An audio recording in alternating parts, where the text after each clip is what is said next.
Welcome to Talking Music number 13. Today we're going to be talking to John Bakhos. He is a talented guitarist and music producer. He's the founder of the band Anuryzm and a core member of an early band that's coming back probably called Ordum. Yes. We will be talking about the bands, about album art, which is very interesting for Anuryzm. The new initiative called QuarkEyeView. What's that? That's bringing science to the masses, and we'll be discussing the relation between music and science. John, welcome. How you doing? Thank you. How are you? I'm good. I'm good. Are you Happy to be ready? here. Thank you so much. I'm glad to have you. We'll have a lot to talk about, as Yeah, usual. it looks like big list. We'll try to go through most of it, and let's see. We'll try to stick to 2 hours, 3 hours limit stops. um, We know how that works, but I'll have to ask you, as I always ask, are you ready for this long conversation? look, does this answer your question? Okay, yeah, that answers it Wait, fully. does this answer your question? That I'm answers it ready. even better. Yeah. Let us start and follow the chronology of time. That's what we usually also do. Yeah. And let me ask you. So, you were a young boy or maybe young man at some time where you got into what is at least called rock and later metal. How did you get introduced to rock and then metal? Well, you're right. I was actually a very young boy. I was maybe about 7 or 8. That's quite young. And yes, and we were visiting my cousins back at the time. They're half American, half Lebanese. Okay. And the one of the cousins in the household, she was already a young teenager, and she was listening to interesting music, which if I remember correctly, there was definitely Guns N' Roses, some Aerosmith, like basic rock stuff, what you Mm-hmm. would listen to normally as a teenager. And we were just chilling, having fun, and then I hear some music on her radio, and I'm like, "What's this?" And she's like, "Oh, this is Guns N' Roses. This is Slash. This is Axl Rose. This is whatever." So she starts educating me about the band, Yeah. and I'm like, "Wow, that's a really cool song." I think it was "Welcome to the Jungle" or "Sweet Child of Mine." I can't remember So exactly. 90s, like early 90s. Yes, yes. Yeah. uh, and I was very interested in that stuff. So I asked her if I could borrow a tape. She said, "No, this tape is mine. You have to get your own."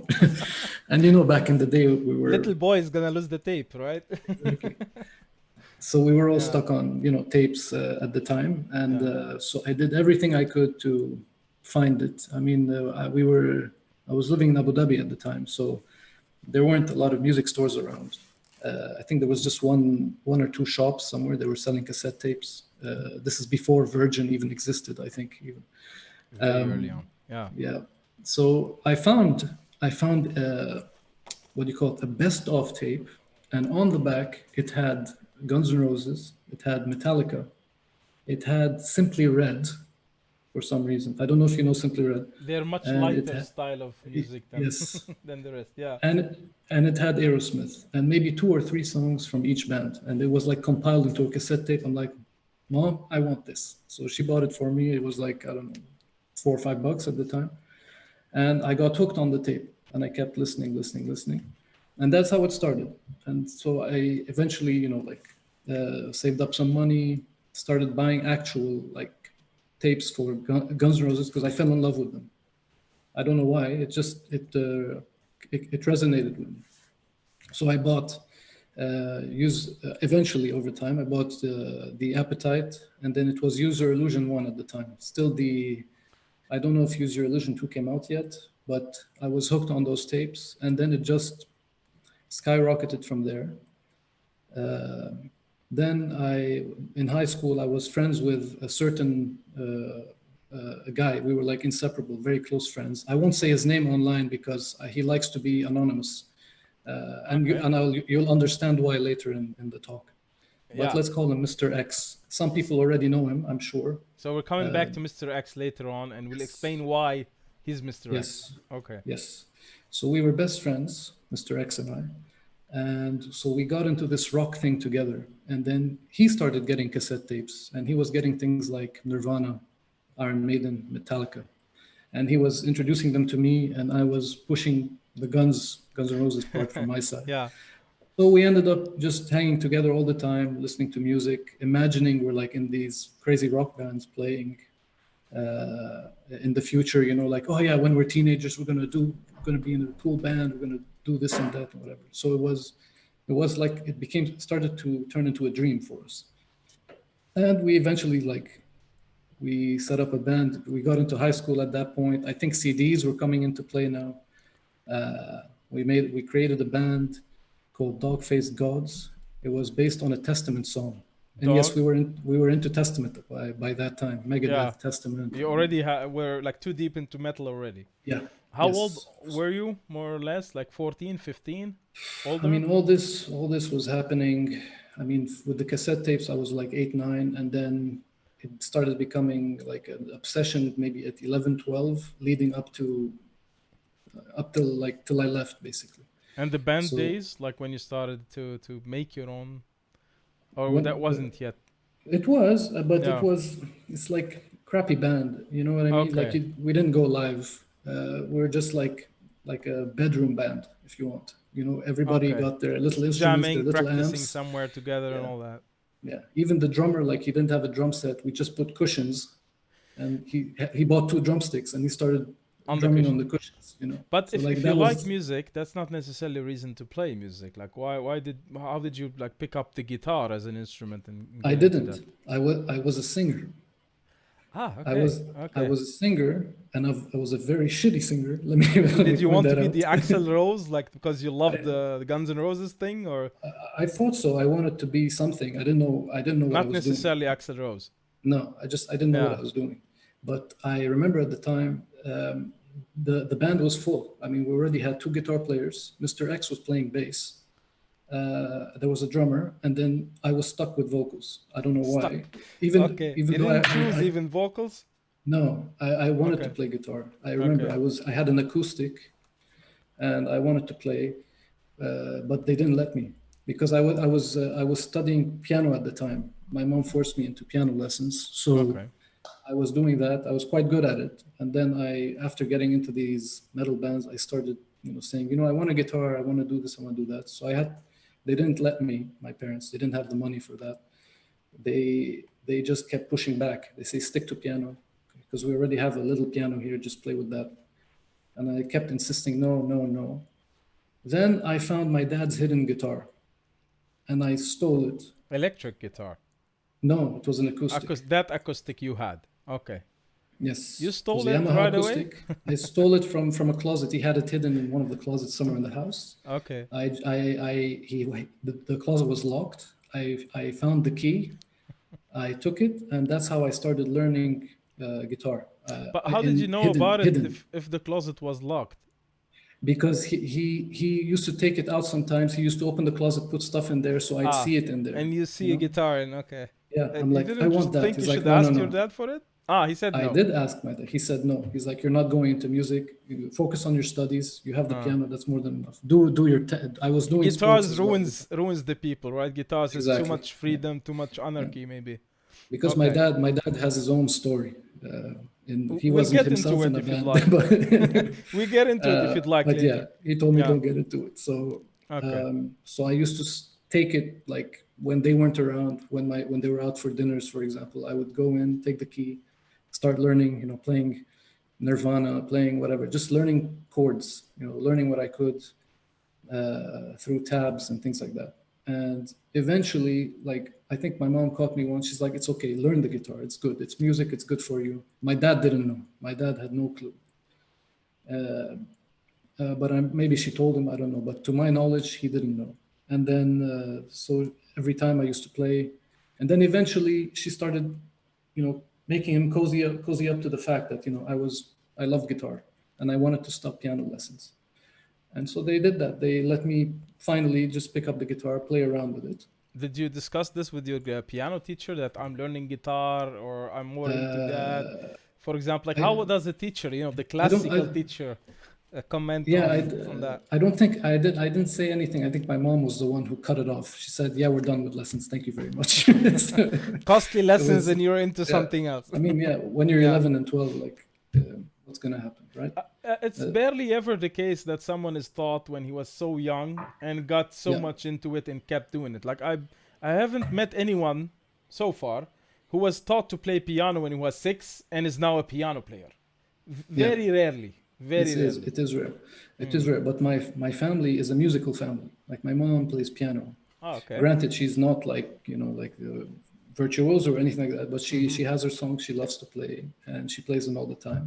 So we got accustomed to hearing her play, me and my sister growing up. Yeah. And we always heard of my dad's stories being in the bands in Lebanon, growing up and touring and doing all that stuff. It's so like we had that influx, of So, music coming without from them. going into the story of your dad, if you don't want to go Yeah, into the details of that, but just to yeah. know as a character, he used to be the rock guy touring. That's what I understood. My dad was a very handsome man when he was younger. He was doing a lot of through the band. He got a lot of gigs with commercials. He used to do TV ads. He used to Okay. date Miss Lebanon. He used to tour with his band. They used to play Beatles songs all over the country. They went even to Syria, played, did some sets. So they were always working. He Mm-hmm. used to tell me I was always working on the weekends. I didn't have too much of a social life because I was always doing something. I was either doing some, promo work or commercials or things like that. That's why I didn't want to fall into that trap for the rest of my life. I wanted to get Mm-hmm. out, study, build a Mm-hmm. family, things like that. So, and he played a bit like in front of me when I was younger. He was a good player. I mean, no doubt, but he ended up resenting it or hating it for some reason, and I never really understood why. I don't have that full story from him, to be honest. You never tried to kind of dig back into that, or He's like, forget music, just focus okay, on your studies. That was basically the message I kept yeah, getting from him. Now, over time, that changed when he saw like I was doing good with Anuryzm. We're playing all these gigs. He came up to see a few live shows. He started changing his tone, and he started bragging to the family about it. my So son is my son, is like, look at him, playing. he's on stage playing with this Yeah, guy, playing with that guy. So it changed, I see. thankfully. But yeah, so where were we? So we The so guitar, you yeah, stole the guitar. yes. So I stole the guitar, started learning what I could, and I told you the band was already full. They didn't need another guitar player. Mm-hmm. I was stuck on vocals and I was singing really terribly, to be honest. Then one summer, we were vacationing in Lebanon. We were in the mountains. We have a home there, and my dad had a electric guitar there, with a Okay. very big amplifier, like a stage amp, which he used to use for touring. It was stuck in the attic somewhere. We were just cleaning up the house. We found it. I'm like, Mm-hmm. can I play with this? He's like, okay, yeah, go play whatever. So we took it, cleaned it up. It was very dusty. Even the guitar was like a Vox guitar. It was like The old, very broken down, let's say, yeah. with shitty pickups. It was like had different brown colors on it. I don't know. But it was an electric guitar. I couldn't say no, right? Yeah, of course. So I bought the cables. I set up everything in the bedroom, and I started playing. And I had the intent of, this summer I'm going to become an amazing guitar player, so that when I go back home after the summer holidays, I'm going to go to my friends in the band. I'm going to tell them, guys, this is what I can do. I should be one of the guitar players. To earn your place as the guitar player. Yes. Okay. And that's exactly what I did. I used to wake up at 8, 9 in the morning, and I was Yeah. blasting until 9, 10 in the evening every day for, I think it was 30 days. No complaints It was for in August. from the family. No complaints from the neighbors. Of course, there were like, "Yalla طلع من الأوضة, get out of the room, go, Yeah, do شم شوية something. هوا, go You're smell in the some air." village. Go walk. Yeah. Exactly. Yeah. Go bike, go play football, go do something. But most of the time I spent it there. I didn't have any friends up there, so like, okay, I could have done all those things, but by myself. Like there wasn't anybody to do things with, you know. Mm-hmm. But one thing I can tell you is by the end of that summer, I was already fluent in Megadeth material, for example, and playing Marty Friedman solos, for a couple of the songs, which Okay. is a great improvement from where I was before I got there. Of course, that's a Yeah, very big improvement in a short time. Marty Friedman, yeah. Okay. yeah, he's God for me on Yeah, guitar. because he also So has his own technique, his own picking yeah, style, his own yeah, thing. And if you try yeah, to play what he does, it yeah. doesn't 100% work with the normal picking, you know. No, it doesn't. Yeah. So I end up going back to Abu Dhabi, which is where I Mm-hmm. was living. We meet up with the guys for band practice one weekend, and I'm like, guys, I want to be the next guitar player. I want you to, figure it out. I mean, I want to play guitar. I can't sing. My voice sucks. We're not going to get anywhere with that. So might as well just consider me for guitar playing. They're like, okay, let's see. Show us what you can do. So I started playing, and then they looked at the other guy. They're like, okay, you're fired. It was like 2 That was a seconds. fast decision. It was super fast. No questions asked. Yalla, go in. So he went to the village, trained for the whole summer, and came back. Yes. I Okay. smoked him, like literally smoked the guy. I feel bad for him. Poor guy. His name was Ryan back Have you in the met day. him again after that? No, No. he left the band, obviously, but we stayed friends. I mean, we're kids in high school. Like, Yeah. the band wasn't going anywhere. It was just a fun Yeah. thing to do. Yeah. And even in most cases, he would come to the band practice and we would play 3 guitars together just for Mm-hmm. fun, you know? Mm-hmm. But that taught me a very important lesson, which was like, you can achieve something if you really put your mind to it and if you put in the hours. This is one lesson that I take with me to my grave. You need to put in the hours, you need to put in the time, and it takes you places. That's the truth, and it has been consistent throughout my life in music and even outside of music. So we've basically, from that point, I think we finished high school, graduated. Then I moved to Beirut, I planned to get into AUB, Mm-hmm. and Mr. X stayed behind. I'm bringing back Mr. X. Yeah, because he's gonna probably move to this city, I think. Yes, so Okay. he stayed behind to finish an extra year. Mm-hmm. I don't know because it's a different. I don't know we have a UK system where you have 12th grade, 13th grade. I left at 12th. He stayed at 13th. Yeah. But the idea was, I went to college the first year, and I made a bunch of friends. Tried to play with some people. It didn't work. It worked. Do you know It which was year on and was off. that when you went into college? Almost more or less. 98. 98. Okay. Yeah, There's a yeah. comment from Khavar. I think that's Garo. He said he played with you 20 years ago. Like he jammed with Yes, we you did. somewhere 20 years ago. So that will be a bit Yes. later. 3 years later. Okay. Yes, we Okay. did. I remember the gig also, but I think he needs to tell me the name of the place. I forgot. He'll add it, I guess, if he's Anyway, listening. He'll add it to the comment. uh, Yeah. So you were that jamming. was a You were. good gig. Yeah. Anyway, so I was trying to find my spot. I wanted to find a band. Obviously, you're in college, you're free, away from the parents and all that. It's the time to flourish. Mm-hmm. I ended up finding a couple of friends which were not in college. One of them was a guitar player, and the other was a keyboard player. The guitar player was on and off. He was a bit younger than us. He was still interested in going out and partying. He wasn't into that, I have to spend the weekend jamming type of mentality. And we Yeah. were all about the weekend comes. Yes, you can party, but at least fit a jam session. You committed For to a like- certain time, right? Yes, Okay. exactly. So it was me and the keyboardist all the time, and his name is Wissam Vrali. We became really very good friends, and through our playing, I guess we were searching for people to jam with, people to play with.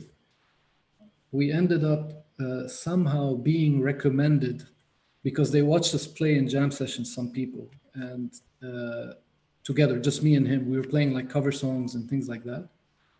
And they recommended us to Valhalla, a band in Lebanon called Valhalla, Mm-hmm. if you're familiar with them. Yeah. I was by that time Mr. X came to Beirut, but he came to Beirut a changed man. Like I was going in a very melodic path musically, Yeah. and he was going in a very extreme path. So when you But were we, close friends, you kind of shared much more, and when you were separated, you yes, drifted towards what you enjoy more in general, yes, and he yeah, yeah, drifted towards what he enjoyed more. yeah, yes. But Okay. that didn't stop us at the time from trying to do music together. He was the number three in our jam session. So it was me, Wissam, and Mr. X, and we were playing some covers, trying to create our own music and things like that. And he kept suggesting heavier elements. I was pushing more to melodic stuff. It was a bit of, I don't want to say clash. We didn't fight about it, no, but it was a clash musically, and you could feel that he had interests in other forms of music which were more extreme than Okay. what So I you were was used never to. much into black metal yourself? Or We were yourself? Yeah. we were both, but his Mm. liking of black metal was different than my liking of black metal. I should Mm-hmm. have led with that. We were into black metal at the time. Yeah. I was more into the kind of melodic progressive stuff like Emperor. I really liked a couple of songs of Dimmu Borgir. I didn't like all of Dimmu Borgir. I Yeah. just liked a few songs that resonated with me.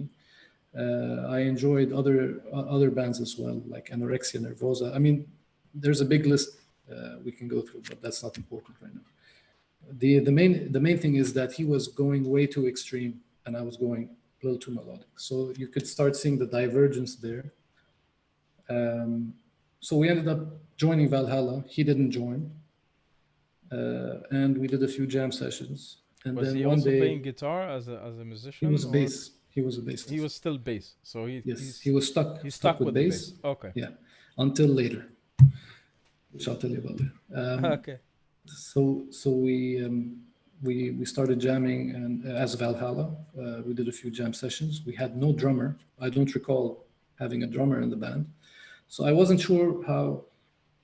They were organizing stuff because they kept saying, "Yeah, we're going to go live. We're going to go live." Without a And I was drummer. looking at Wissam, and I'm like, "How are we going to go live? Like, how's this going to work exactly?" You know. And to be frank with you, there was one show they were headlining in June somewhere on the beach, and they were like, "Okay, guys, this is a concert. You gotta learn the songs." We learned the songs. There were a couple of covers, a couple of originals, and we got ready without a drummer. Still no drummer in sight. And we're like, "Okay, it's the day of the show. Let's go to the gig." And I get a call from Tony, the singer. Mm-hmm. I don't know if you know him, but he was a Cradle of Filth fanatic. Okay. So everything that spewed Danny Filth, he was into, and he wanted us to emulate that kind of like image on stage What's and his things like full that. name or his stage name? Tony Tony, Filth? Tony Stambouli, Tony Okay. Filth, I think, but his real name I've is Tony Stambouli. I've heard the name, yeah, mentioned. Yeah. Yeah. So okay, he tells us, you need to wear black. Obviously, you need to do some like corpse paint, face paint, whatever. I'm like, Yeah. okay, why not? I wasn't into that culture, by the way. I didn't like it. Like Valhalla, I you're thought it supposed to was, have the Viking horns and the yeah, yeah. beard, But right? that's what I didn't. It didn't register well with me. It was like, okay, you have Valhalla, and then you Yeah. have Tony being Cradle of Filth. Yeah. Like Again, Viking. not having a clear identity as a band or what Exactly, the band is exactly, doing. Yeah. exactly. The songs were okay. They weren't that bad. They were okay. Wasn't my 100% cup of tea. Yeah. Any of But we those did them songs anyway because we were are happy. recorded? Yes, but I don't think they have them online. They're somewhere in a crypt underground on an old There, hard there's discs. yeah, somewhere. Okay. Yeah, on cassette tapes even probably. Who knows? Okay. But we get to the venue. I didn't put my corpse paint or anything like that just yet. I had my friends take us there, we get there, and then all of a sudden we just see people leaving. And we asked them, what's going on? Yeah, the show's canceled, mukhabarat or something like that. Okay. So we just drive back and go back home. And So we never, mukhabarat, just for to translate the word, is that there's the detectives or the police are there, okay? Because yeah, mukhabarat is they not so easy canceled the to show. translate. They canceled the show. Yeah. It was either that, if my memory serves me correct, or it was there weren't enough people or something like that. But they made an Okay. excuse to just cancel the show. And so we drove back home and we never played with them again. Oh. And I basically told Tony, it was me and Wissam, like we're like fuck this, like the music is not us, you know. We never played with the drummer, yet we're going to go live to play a show, and we've never jammed with the drummer before. Like, talk Yeah. about panic, you know. So we called him up. We said, "Look, man, thank you for the opportunity, but no thanks. You know, like we're gonna do our own thing." It's like, okay, no problem, whatever. It was very casual, no issues. And from that point, I think we started to touch on building up what was now known as La Magra, Mm-hmm. melodic black metal band. It was me and Wissam, and that guitarist that originally was a bit loose on time finally got to jamming with us again. He got more involved. So we built up Yeah. a trio now. Now we were just missing a drummer and a competent singer, which are, I don't need to tell you, maybe it's very hard to find those two things in Lebanon, A drummer. particularly in like the late 90s, early 2000s. It's The close to drummer. impossible, especially the drummer, guy Okay. with the drum kit, And plays to jam, and the singer, the the vocals. singer, black metal singer, Yes, who's of course. capable of black Exactly. metal singing. Yeah. And Yes. in the beginning of 2000s, that Yeah. was. Yeah, Yes. that's nearly impossible at the time. Impossible. Okay. I remember it, which leads me to sidetrack a story a bit. I was with Mr. X, and we at that point we started having long hair, but Yeah. it I wanted I to have ask curly you, like, hair. yeah. I Yeah, wanted to ask that earlier when you started playing your own thing on the yeah, guitar and practicing in the summer. Did you yeah. already had the long hair, or No, later no, on you it got the was long hair? for school. They didn't allow us to have long hair. It was when Yeah. I got to college that As soon as you're done with school. yeah, Okay. I started to let it go a bit. Not at the beginning, just a while after. Okay. But our hair started to grow, So and could we I both say you had the Dave Mustaine look? no, no. Okay. I wish no, it wasn't like that. Okay. It was more. We have curly hair, so it started Yeah. to grow like a popcorn. So Okay. you had a popcorn head or a mushroom head. Closer to Friedman guy, the Marty Friedman. Yeah, something like that. Very, Yeah. very close to those curls. Yeah. So it took a long time for the hair to start going, down. It took probably a year and a half Yeah. before, like, I could, tie it Li- properly, and then Yeah. really putting pressure to keep it down, because it was a mess, like, like a Yeah. huge 70s style afro. afro. Exactly. Okay. Funny enough, I was approached in university one day with that afro to do commercials. I'm like, oh, I love your hair. And they gave me like a business card and everything Yeah. to do, a commercial for like, what was it? Like a chocolate bar, Milky I or would Milka, imagine, something like yeah. that. Okay. Yeah. It didn't work out, by the way. But anyway, Would have been fun to play it now if you had been yeah. part of that. Thankfully, it's not. It's not there. Okay. So yeah, so we were hanging around his place in Beirut, and one day we decided to go, I think, to the movies or something, and we go to Abraj Hmm. cinemas. Yeah. Apparently, we didn't know at the time, but that place is a local hangout for Metalheads. metalheads and Yeah. crackheads and whatever you want. They're all there. Let's not combine them. They were there, believe me. They Okay. were there. So we get there, and one guy with long hair approaches us, and he introduces himself. His name was Fadi. Hmm. I think maybe Walid knows him if he's in the chat. Fadi He had Mansour, to if I leave. He's remember in correctly. Lebanon with the Lebanese 4G. Well, too bad for that. Yeah. So he approaches us. He's like, "Are you guys into metal?" And we're like, "Well, yes."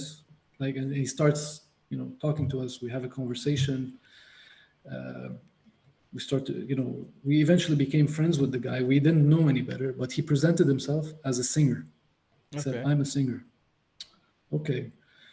And he kept saying, I'm a singer. But every time we'd have a jam session, we'd say, okay, come sing with us, try out. He'd never show up. He's like, I'm busy, I have something. Or, Excuses. no, my tooth is hurting, I can't make it. Yeah. He always used to make up some weird, lame excuses. And so we eventually got the idea that, he was just Playing the just role happy, or yeah, playing some character that Yeah. he wasn't actually. But one day he did show up for band practice, and we told him, okay, sing. And he knew the song, but 3 words in, and it was over. His voice was gone. He sounded like shit. It was over. It was done. And in the back of my head, I'm like, you fucking doofus, just leave us alone, Yeah. But that was the closest we got to a singer at that point. We couldn't find anyone. Oh. Until we searched far and wide and found a friend of a friend who was kind of into the music style. He was more into doom and gothic metal. It was But we met very him. trendy at the time. The gothic Yes, metal thing. it was. It was. Mm-hmm. So we met up with him, and he was a very nice guy, and I love him today. Too bad he's not with us anymore. He passed away. He was in Africa. It's a very sad story, but I love him to death, and he stuck with us through La Magra, through all the years that we've been active. Very positive guy, like just a wonderful friend. His name was Adil Bijani. So I want to raise my drink to him because he's not with us today. Sorry, guys. Hey, rest in Anyway, peace. yes. But we had amazing times with him, and you could feel the band taking shape. We didn't have a drummer yet, but at the time, Mr. X was helping us on bass duties. He wasn't fully committed to us, but because he was a very close friend from my childhood days, he did it to me like a favor, let's say. He's like, yeah, I'll do it for you. Don't worry. You don't even have to ask. So we needed a drummer. I was in college one day. I think it was biology class or something like that. I came a bit early.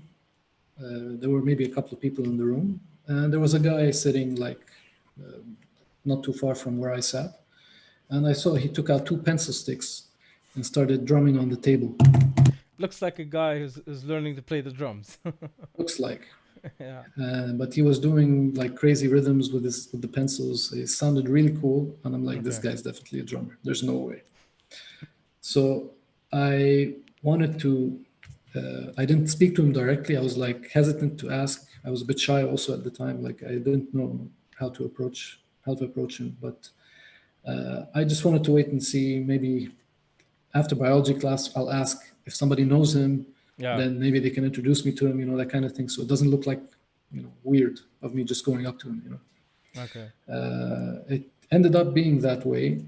We met through a common friend from the class, and he's like, yeah, I'm a drummer. I'm a jazz drummer. I love jazz and fusion and things like that. And I'm looking for a band. And the guy's name was Riyad Hajjar. Mm-hmm. I'm like, okay, I have a band and we're looking for a drummer. Would you like to join? You didn't mention what style of music was it? I didn't say anything yet. He's like, what style do you play? I'm like, oh, it's metal. He's like, okay, what kind of metal? I'm like, it's black. It's pretty fast. I mean, I don't care at this point. We can't find any drummer. Well, I'm just happy I found a drummer. Last chance, yeah. You want to try out? He's like, sure, man. Sure. Give me some music. That's a bit strange for someone who's into jazz to be open to go play with the black metal band. He was dead on. Like, I'll do it. I don't care. I want to play. Like, we had a mutual understanding. Like, we needed a drummer, and he wanted to play. He didn't care. Okay. So I'm like, okay. So I gave him songs. I gave him maybe a couple of Emperor tracks. I gave him a couple of Dimmu Borgir tracks. Satyricon, I think I gave, and stuff like that. And I told him, okay, so this is the stuff we're playing. We'll obviously get into originals, but can you try this? He's like, he had a CD player in his backpack. Pulls it out, puts it in. There were CDs at the time, and he starts listening. He's like, "Whoa, this has double bass! Wow!" I'm like, "Yeah, is that going to be a problem?" And he was listening for a bit. He was a bit silent, and then he's like, "No, no, no, I can do it. I can do it." I'm like, "Are you sure? Because it seems a bit fast, you know, like especially Yeah, Satyricon has crazy double bass." He's like, "Yeah, yeah, I can do it. I can do I it." like his I'm like, confidence. Okay. yeah, I was very happy. I was like, I couldn't believe it. There's a drummer Yeah, in my university, and he's in my band now, and he says he can do it. This is super rare. Like you will not find that, you know, at yeah, the time yeah. for black metal specifically. So we're like, okay. And I asked him, so when can we meet up? He's like, you know what? I'm a bit busy this coming week. Give me a couple of weeks. I'll have the songs nailed in my head, and we can jam them. I'm like, okay, great. So we wait a couple of weeks. We set up a session at Peak Hall, which was the famous place for rehearsing at the time. And we go there as a full band. It was first time as a full unit in a jam space in Lebanon. I was very excited. We go in, we set up everything, and we start playing. And immediately, from the first hit, you understand the guy is a blasting machine. Like we Wow. had the amps cracked on like 10 or something, and this guy is like Just on covering 15, all you that. know? Yeah. You can't, I'm like, because I've never played black metal Yeah. or death metal in a jam space. You know, Okay. this was literally one of my first times Yeah. with a drum. So I was like, okay, is this normal? Is it too loud? I had no idea. And I was trying to find my sound like myself in the craziness of the sound of the music. I eventually, I'm like, guys, hold on. I asked Riyadh, I'm like, Riyadh, do you think you can play a bit softer? He's like, no, this is how I play. So we just went with that. Yeah. And the rest is history. After that, we started jamming regularly. We became more accustomed with each other. Became close friends. Uh, and the gigs started showing up along the horizon. We played, I think, the first gig with that band. We played in Peak Hall. We became friends with Osama at the time. He Mm-hmm. mentioned to us that there was some gig happening soon, and we should contact so and so to try and be on the flyer. And he can put us in, whatever. So we did exactly that. We said, okay, let's do it. And I remember the first bill. It was us, and there was, uh, I think, if I'm not mistaken, I don't know if you know him, Jaywood, Yeah. Yeah. Of course. I know him. Jawad, He later made his Jawad. own music and released his own Yes, albums. Yeah. yeah, yeah, and now he's a friend as well. Okay. Throughout the years, we became friends. But he was on before us, or a couple of bands before us. Mm-hmm. And I remember us showing up, and he was doing crazy solos, and he blew the audience away. They're like, "Wow, who's this guy?" Like. But anyone who's a guitar player who listened carefully to what he was doing, it was a full-on show, and from my perspective, he wasn't playing proper notes. He was doing like Shredding chromatic exactly, random. Yeah. like you could hear Just like, looking what's fast. he doing? Yeah, Looking he was fast. just Okay. looking fast. That I was see. it was a full show, but Yeah. he caught the audience like this, and that was his legacy. Basically, even to this day, they talk about him even today. I don't know now, like he's now in Dubai, but they used to talk about him all the time, like, who's this crazy guitar player who's amazing and whatever. But we knew, like, we saw him up close. I'm like, no, no, no, you're cheating there.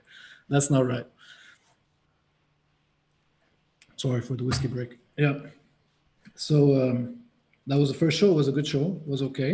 Yeah. I And that was remember. officially La Magra, right? Yes. You Yeah. Yeah. had that name from the start and you committed Yeah. to it with the Yeah. live. Yeah. And you were the black metal band playing covers and some of Yes. your originals eventually.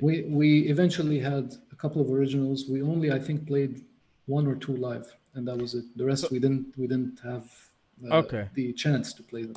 So the drummer Riyad Hajjar, right? You said his name Yeah. was? And he Yes. was into jazz before playing that, right? Yeah.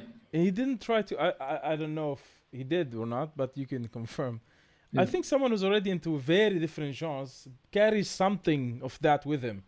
So he tries to play black, but he might bring in some jazz with it. Did that Yes. happen? Maybe not at the beginning. Okay. Maybe in the original material it shows off a bit more. Because the black metal But jazz fusion is a bit rare, but interesting. There are I mean, there some are released some. albums with that kind of fusion. Yes. Yeah. Uh, but for him, it was more. Uh, what did he used to say? We're gonna bang your ass. That was his slogan. I'm gonna bang your ass with my drumming. Okay. So that was his mantra. I will go on stage and I'm gonna bang your ass with my drumming. And it was all about power, efficiency, perfect Yeah. timing. Yeah. That was him. Like he was on But the that's the clock. perfect drummer to have. You need someone with Yes, perfect timing exactly, and skillful exactly. play, like to Yes, be the solid backbone of the band. yes. And I even see. during like, I can't say that he didn't bring his influence in. Of course he did. I mean, Yeah. there were sections like you can feel a bit of that influence kind of emerge. But generally it was a clockwork.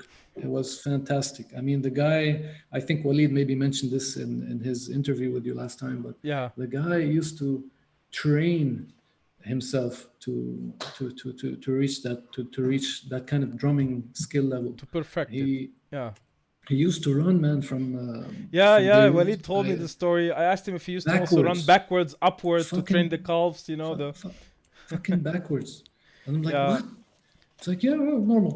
I'm This like, is the you are drummer not from normal. There's Nile. nothing normal about this. These are actually tips from the drummer of Nile. He was in Yeah, one interview where he yeah, said that I run backward and I train my calves at the time, and he used to be one of the most impressive drummers, Nile. yeah, So a yeah. lot of people tried it, and it works. So if you try it and it I works, then you mean, try it again. obviously, I mean, the result Yeah, is there. You can't deny it. But like when we yeah, heard it, I'm talking to you like we're still young. We're like I see. stupid idiots, and it's like He it's seems to be at 2000, a different 2001, level, right? He seems to be at a and different level, yeah, he challenging was himself further. he was way too advanced Yeah. for what we were doing. Okay. Way too advanced, and I had that feeling in me that what, maybe Riyadh wakes up one day, he's like, John, I'm sorry, like you guys are boring for me, maybe I want to do something else. So you're worried that this guy is moving beyond our level and Yeah, he's gonna go yeah. somewhere else. Do you But know where is he oddly, now? I'll tell you about that in a second. Okay. Is he Mr. Y? No, Is he gonna become Mr. Y? Okay. no, there's no Mr. White. One Mr. X. I see. Yeah, Yeah. oddly enough, he did join a few different bands in Lebanon. I think the first one he did was Plethora. I don't know if you know them. Heard the name, but not much familiar. No. And he joined JM's band. Uh, not Damage Right. It was something before Damage Right. Postmortem.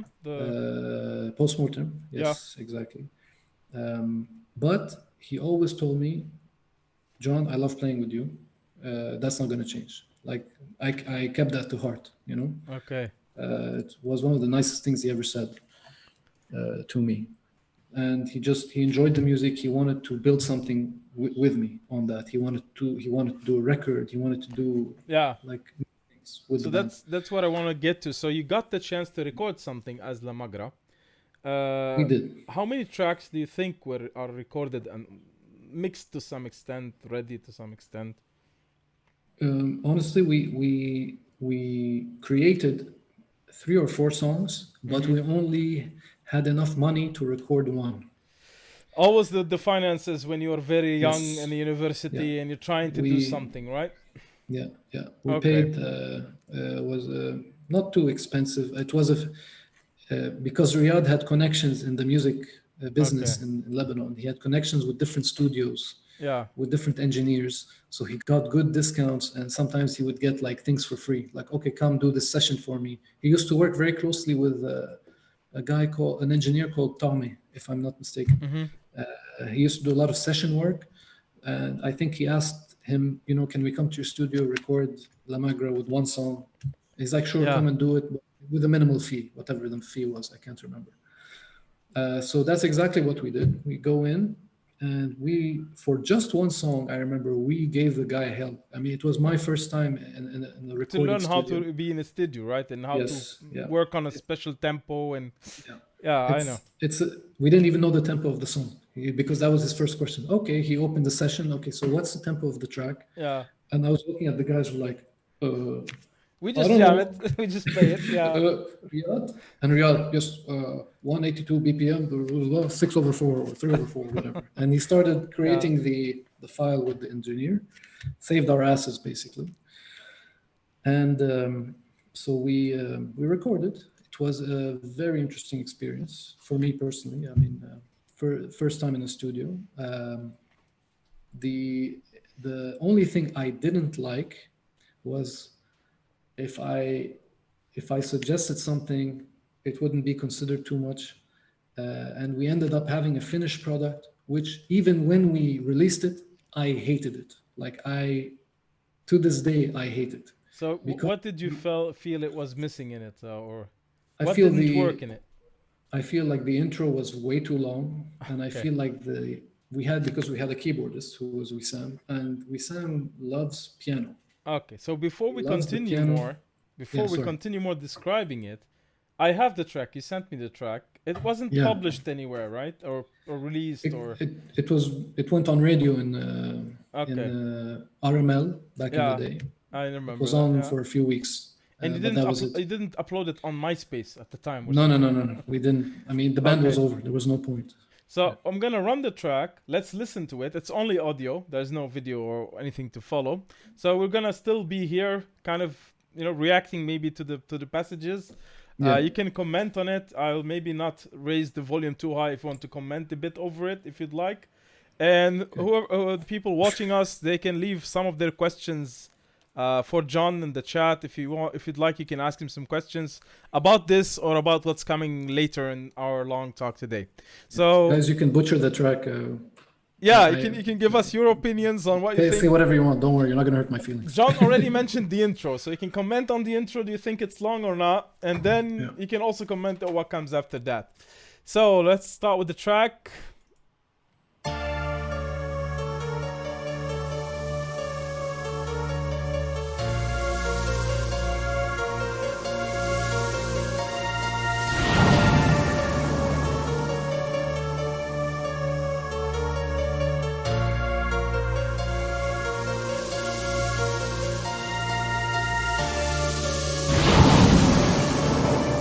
Storm is Super coming. long.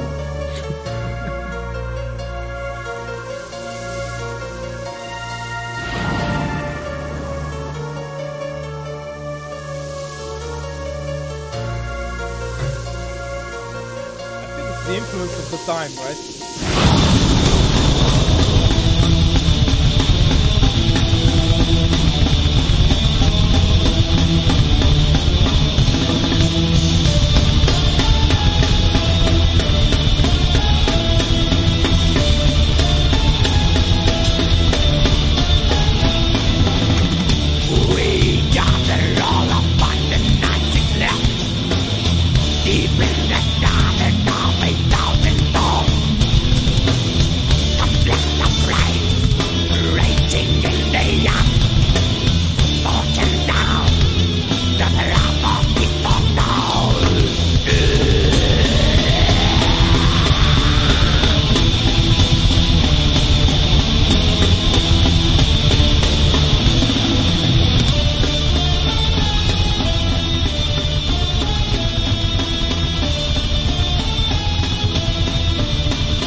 So far, positive feedback. It's catchy.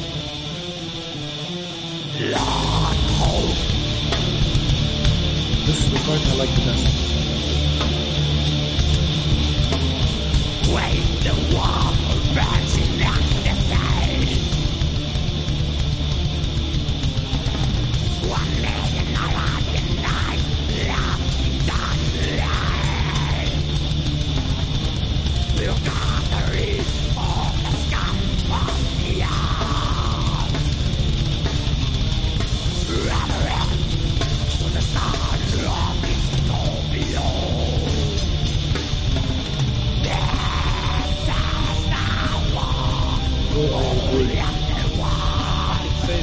is definitely accenting the drums, but always the recording doesn't show.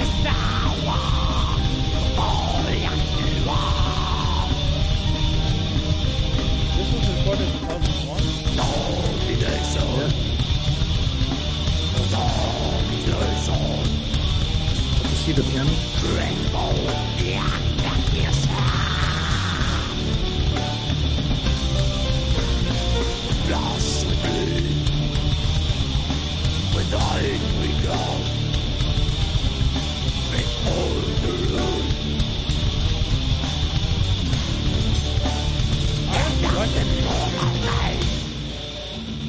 Really? I would like this something like this track to be re-recorded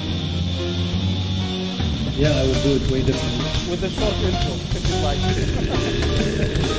No piano. Piano side.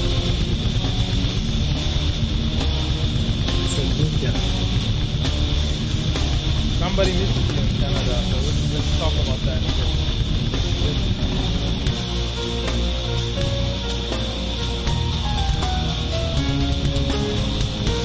That's the topic. I like the riff, the guitar sounds great.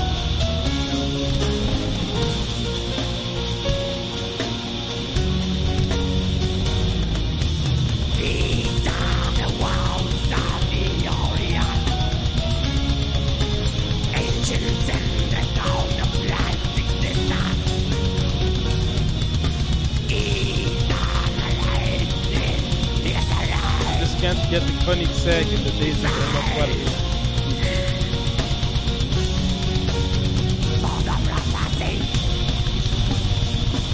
But if you put aside the recording and look into the melody and the arrangement, there is work that's interesting that could be made something very good. The riffs were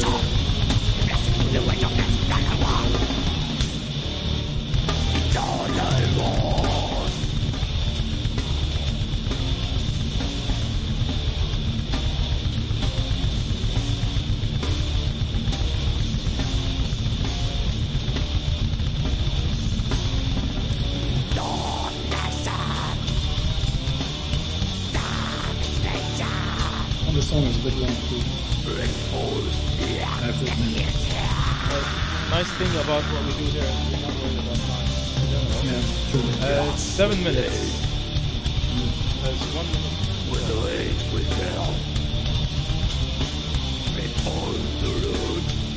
I want to see if the ending is as long as the intro.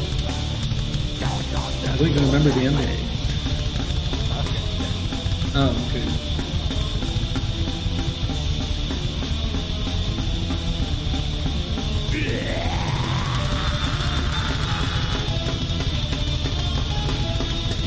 It's 40 now.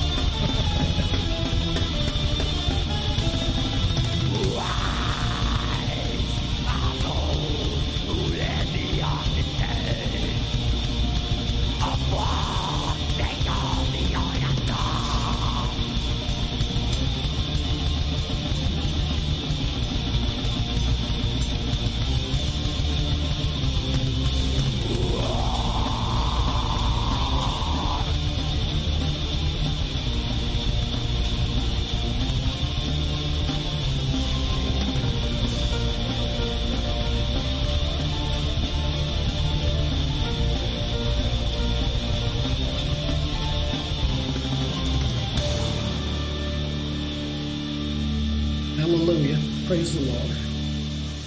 It's over. Well, it's not often that you'd listen to it, I'm sure. And Yeah. probably many people have not heard this track, so Yeah. at least now we have it on record and it's gonna go on YouTube. So somebody will, Unfortunately. will hear it. We'll see. We'll see. Yeah. No, there were definitely like good guitar parts and with drums, like Yeah. which I'm proud of, but I just think the piano might have ruined the whole thing for me, and the length of it, obviously. I mean, we were so much into recording long songs for some reason. It was kind Yeah. of like the ticket to being like a respected band, You wouldn't be a sellout writing 2-3 minute tracks. But then when you think of bands like doing grindcore and I don't know what, that are like 2 minutes long, there's Yeah. a fine line. But for the style we were playing, like you had to play slightly longer tracks to not be considered lame or a sellout. I Or see. Yeah, so you're not targeting the radio-friendly Mm-mm. listeners. You have a We were, long track that's not made for radio. You don't yeah, care about that. I yeah. get it. Yeah, yeah, yeah. So, Uh, yeah, yeah, sorry. go ahead. You want to say something? Go ahead. No, I was just gonna say we also didn't have enough experience at like creating a song, like what it is to really create a good song. Yeah.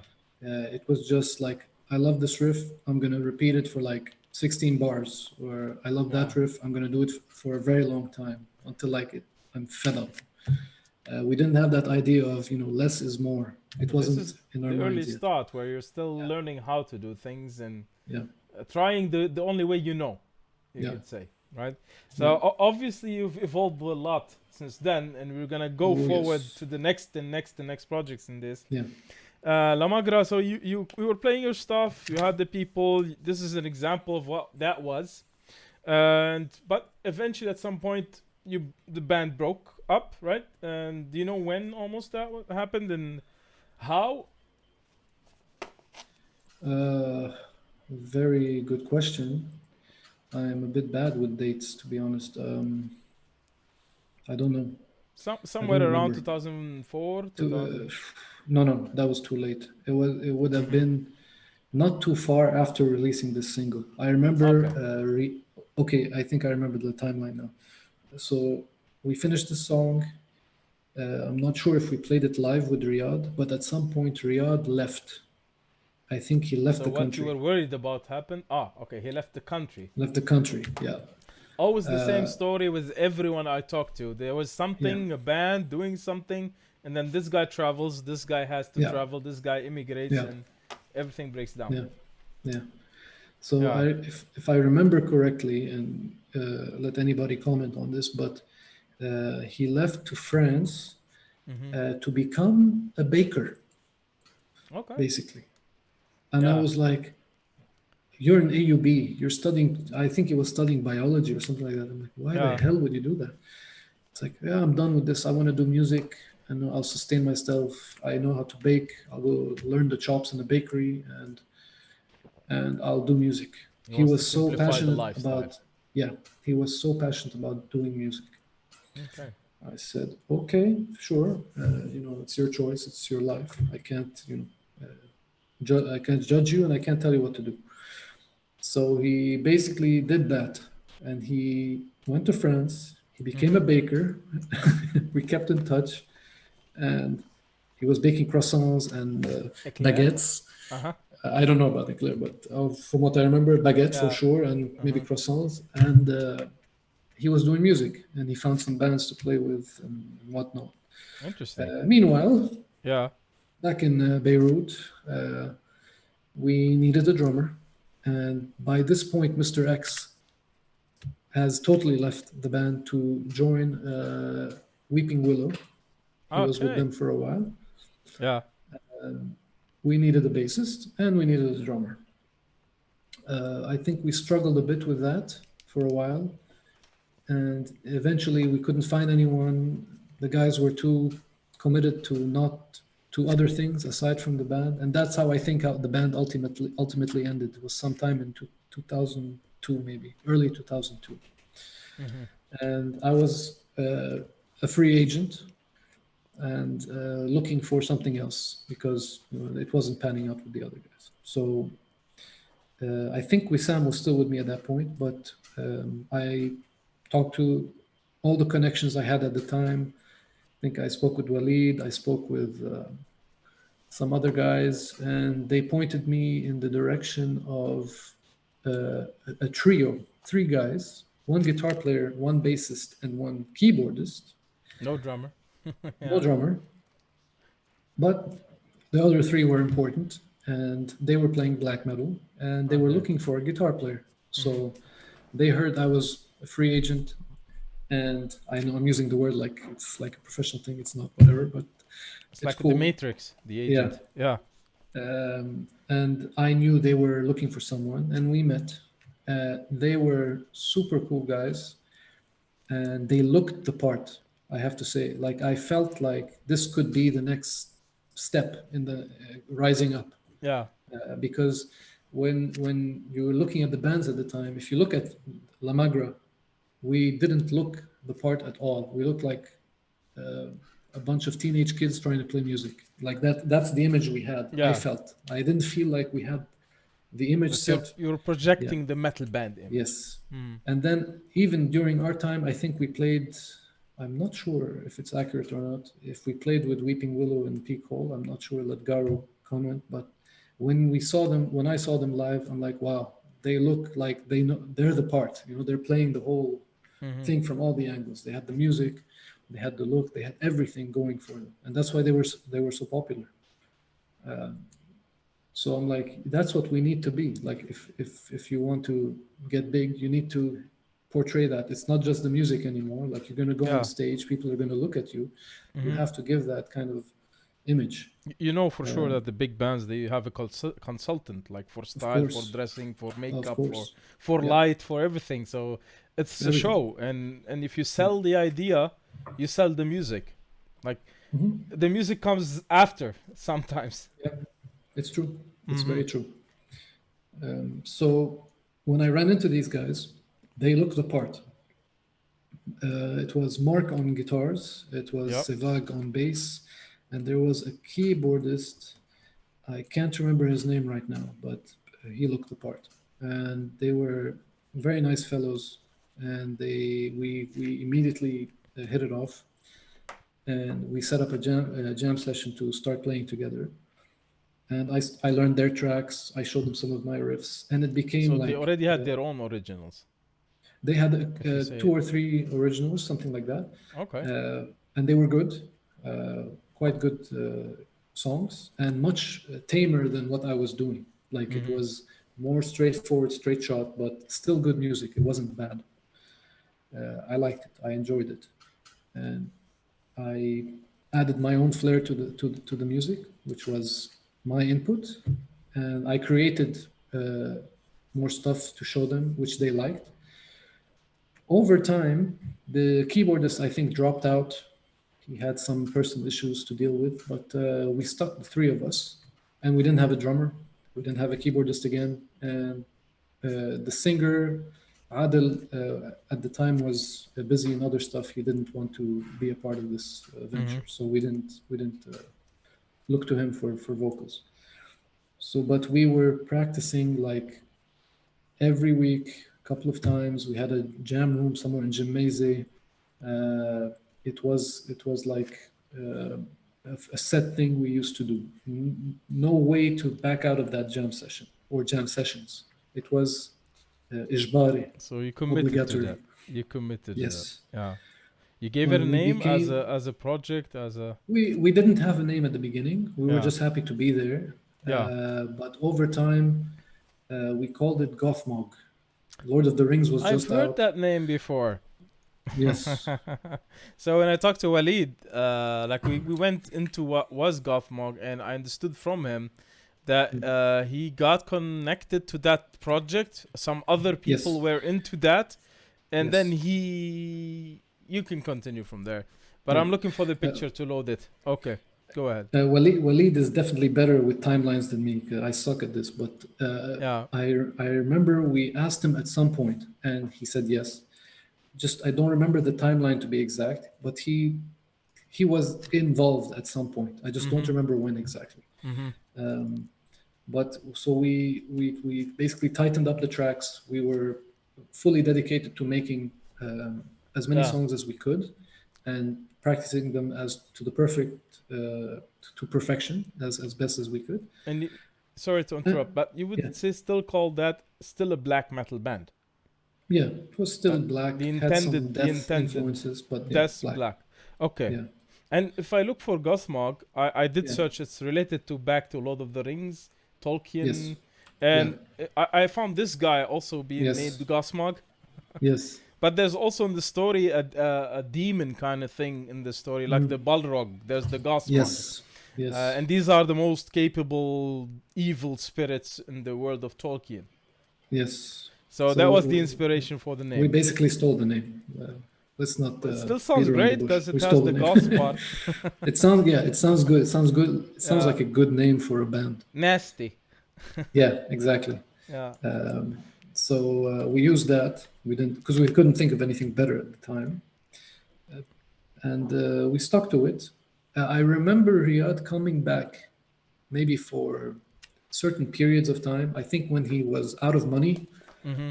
he would fly back and sustain himself in Lebanon for a few months. Then he would go out again.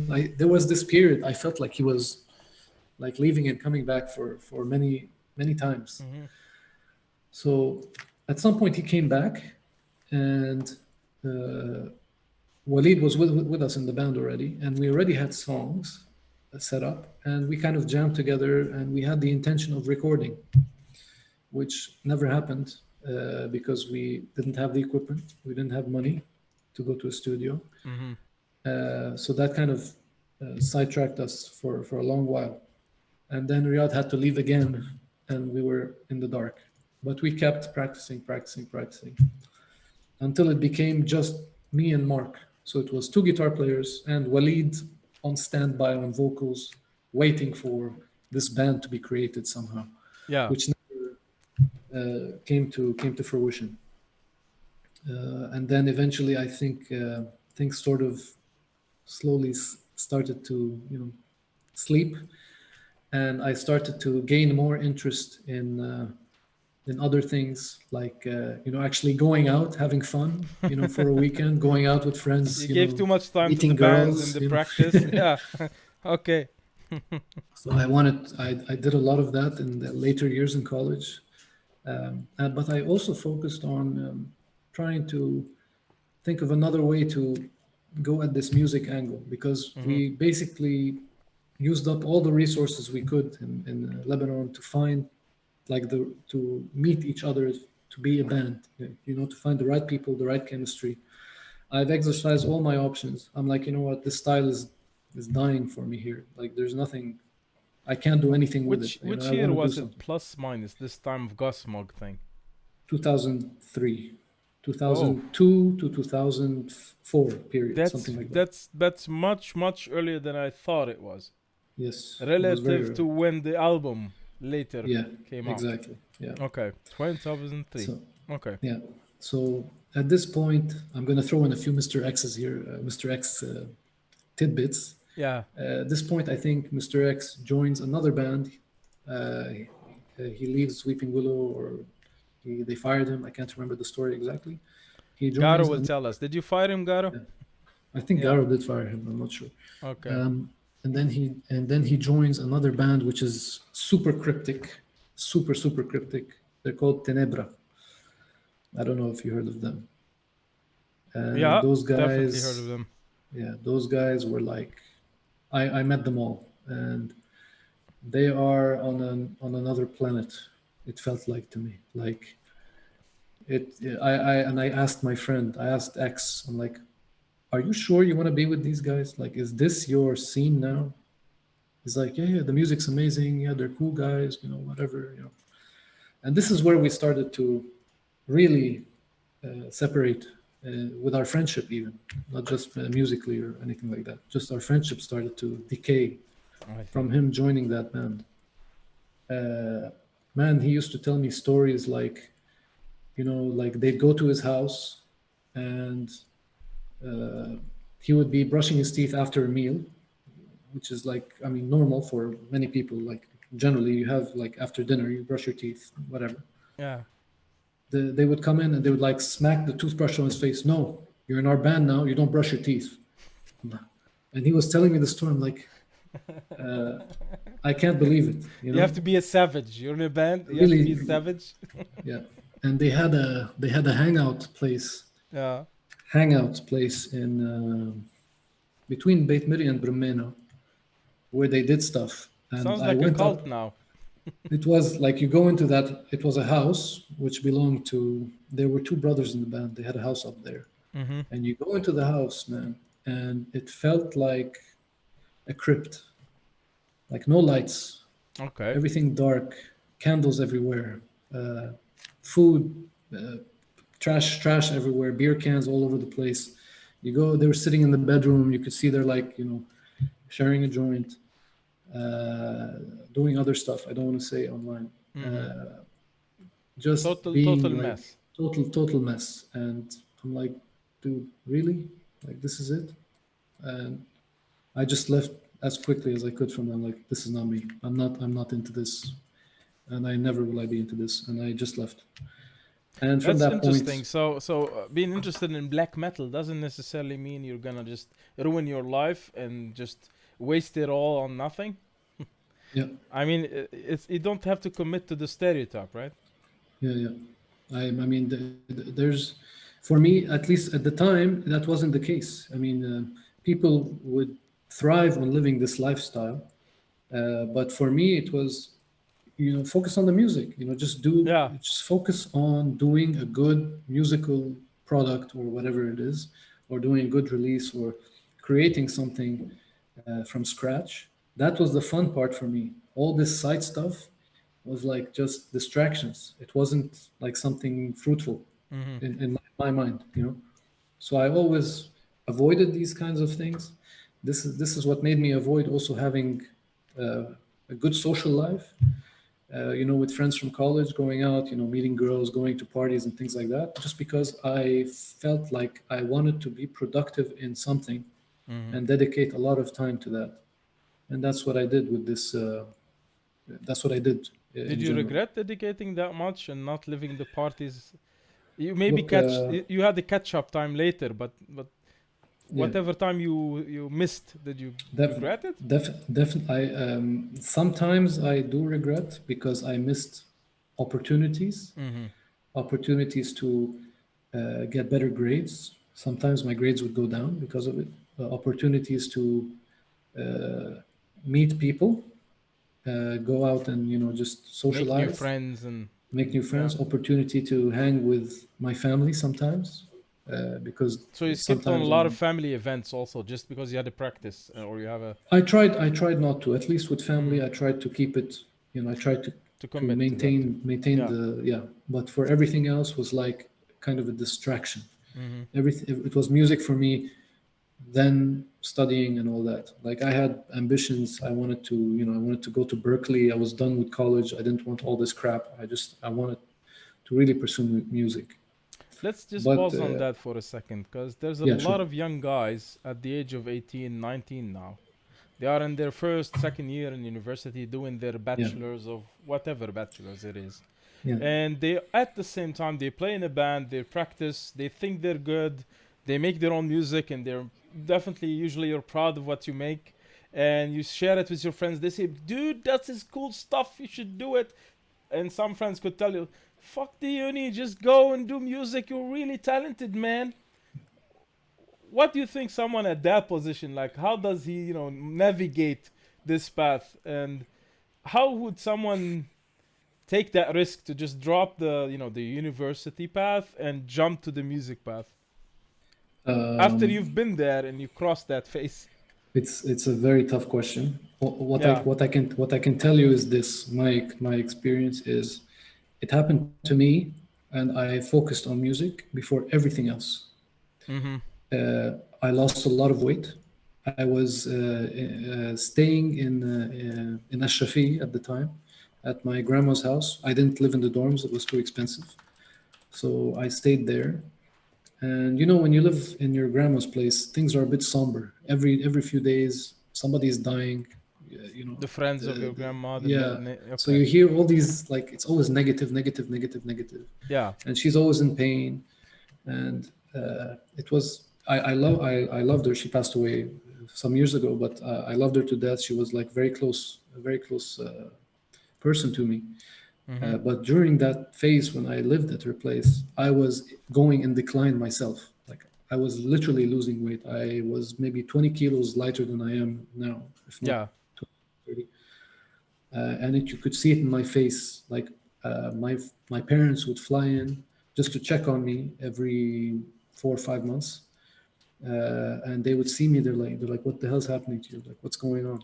I'm like, "Well, nothing. I feel okay." Like, you don't feel it, but Yeah. internally there is something happening. There is like some sort of depression, some sort of neglect on yourself. You're neglecting what your body needs, and you don't realize it until And somebody who hasn't seen you in a long time looks at you and says, sees the big "You're like a difference, right? zombie," Before and after, Yeah. big difference. Yeah. So that was like my mom. I remember she saw me as soon as she came from the airport. She came to the house. She was like, "La, no, no, this can't be. Yeah. I'm moving to Lebanon." Alas, she decided I'm coming to Lebanon with my sister, who was still in high school. So they shifted all their life and everything. They got a house. Yeah. They moved to Lebanon, and I was to live with them, so my mom can watch over me to make sure I'm brought back up to health. So eventually Oh. they moved within, I think it was it. They my sister finished the school year, and immediately they moved in, and I went and lived with them again. And then I started feeling uplifted. I felt like, wow, okay, I feel different. I feel happy now. I feel like something's changing. I felt much better, as opposed to where I was before. Yeah. I think they saved my life. I honestly think so, because I was not paying attention at all to what I was doing to myself.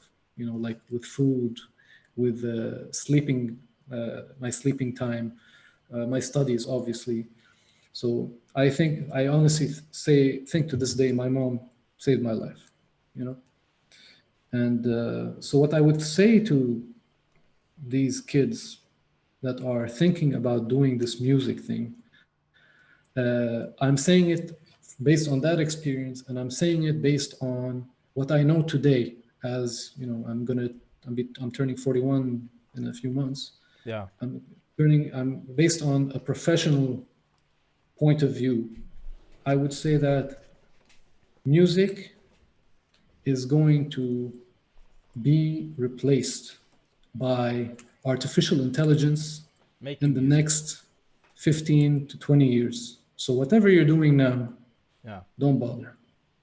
Unless you're going to be a virtuoso or a superstar or like one of those really like hidden gems, you are not going to make it in this industry at all. Because if you look at the statistics, it's 1 in every million artists that become good, popular, famous. They make money from it, from a living. And One can in really have every it as a career, right? Yeah. If you want it as a career, you have to play against those odds. And with those odds, like I'm a business guy, I don't play with those odds at all. I don't invest on a 1 in a million chance. Like, Yeah. it's stupid. You know what I mean? I Not watched being now like 40, 41, I don't do that. it doesn't work anymore as the dream that people had. Like, I'm Yeah. gonna be a rock star and go tour, and people are gonna be at the airport waiting for me, and I'm gonna have a stadium full of people in my concert. So these are rare events now. We're not in the Beatles days anymore. Yeah. But at the same time, I was watching what an interview with. sorry. It's fine, but this is connected to this directly. I watched an interview with Tosin Abasi, again, Yeah. Animals' leaders. Yeah. And he was talking about with also the other guy from Periphery. I will try to remember his name now. But they were discussing the industry, and they were saying the only way they are making money, they are very well-known artists and very creative artists and influential in many ways. The only way they're making the money is they diversifying what they do. So they have a signature guitar, they have a special pick, they have a t-shirt, they have a shoe in their name, they have their own lighting system, they have a speaker, they have a whatever. And they're doing advertisement, they're doing whatever, representing brands, and all of that diversifying of their portfolio makes up a living at the end. So it's a business now. It's totally a business now, and it is all going online. You're not talking bands anymore. There's no the idea of a band is dead.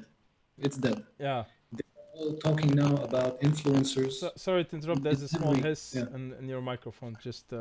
It just started now. Could be a cable thing. I hope it's just a cable thing. Could you hear me now? It's okay? Yeah. Yeah. So I was just saying that it's all about the influencers now. It's not about bands anymore. It's going down that road, and we Yeah. cannot predict the future, obviously, but it is a high indicator of what is to happen, which is you're going to see a lot more of these Tosin Abbasis. You're going to see a lot more of what do you call it? All these virtuoso guitar players, virtuoso bass players, drummers online, and that's how they're going to market themselves, make their money. Once they become famous, then they do the shows. I think, like it used to be the other way around. Now, you used to do shows to Yeah. become famous to make the money. Now it's the other way around. Now you have to put everything online. You have to have a YouTube channel. You have to have your own. You have to have a lot of videos, a lot of creative content. It's a digital world now, and we have to deal with that reality. It's not something you can escape. So you have to With that understand the being game said, and play the game. yes, it is totally a game, and you have to either play it like it's played or just don't do it.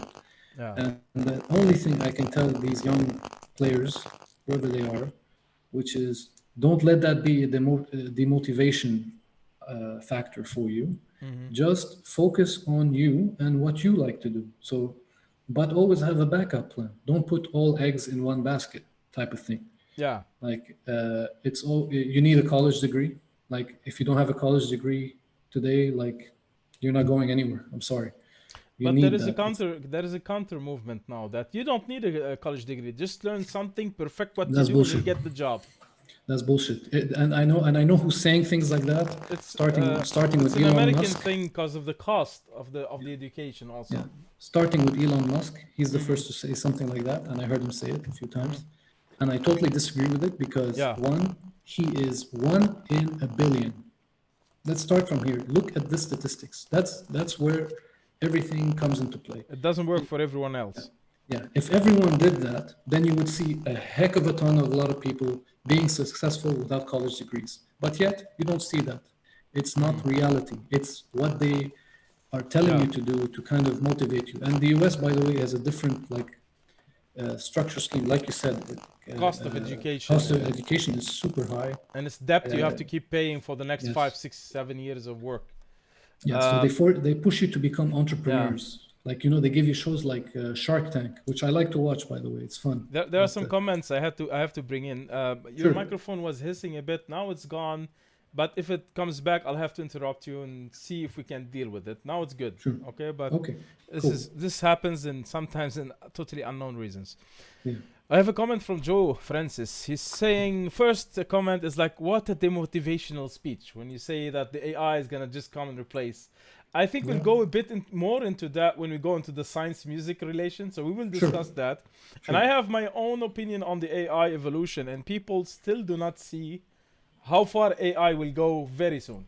So we will talk about in a second, because you talk about science on a metal music channel. No, science is gonna be music in a way, and we'll talk about that. Yes. So another question from Joe, and we're open to discussion on this, is what are you talking about when it comes to the like the metal and all that? So he's saying when you are too far from the metal music scene or any music scene, it doesn't mean that the scene has died. Just saying. So he sees that it's still going. No, it's I'm still not, alive I'm not, as of it course. always was. No, I'm not. I'm not denying that. Of course not. There will always be some scene. It will always be there because you will always have the 1 in a million bands that are going to be prominent on your screens. You're going And to you see go them on watch YouTube, them live. and you're And going you to go go watch to the them. stage. Yeah, like to this day, you're going to go watch. If AC/DC comes to town, you're going to go see them. If Iron Maiden comes to town, you're going to go see them. These are the 1 in a millions that I'm talking about. Yeah. However, the smaller bands, they're going to see a big dramatic shift in their lifestyles in the short term and the long term. This is without a doubt. Yeah. But what I'm trying to say in a nutshell is, you love music, you want to pursue it, do that. Nobody's stopping you. Just have a plan B, and let the plan be something more educational, just to cover your ass. Because if you don't have that, you're screwed. And I lived through that little experience. I didn't go through the educational part of my experience, but I lived through something like that.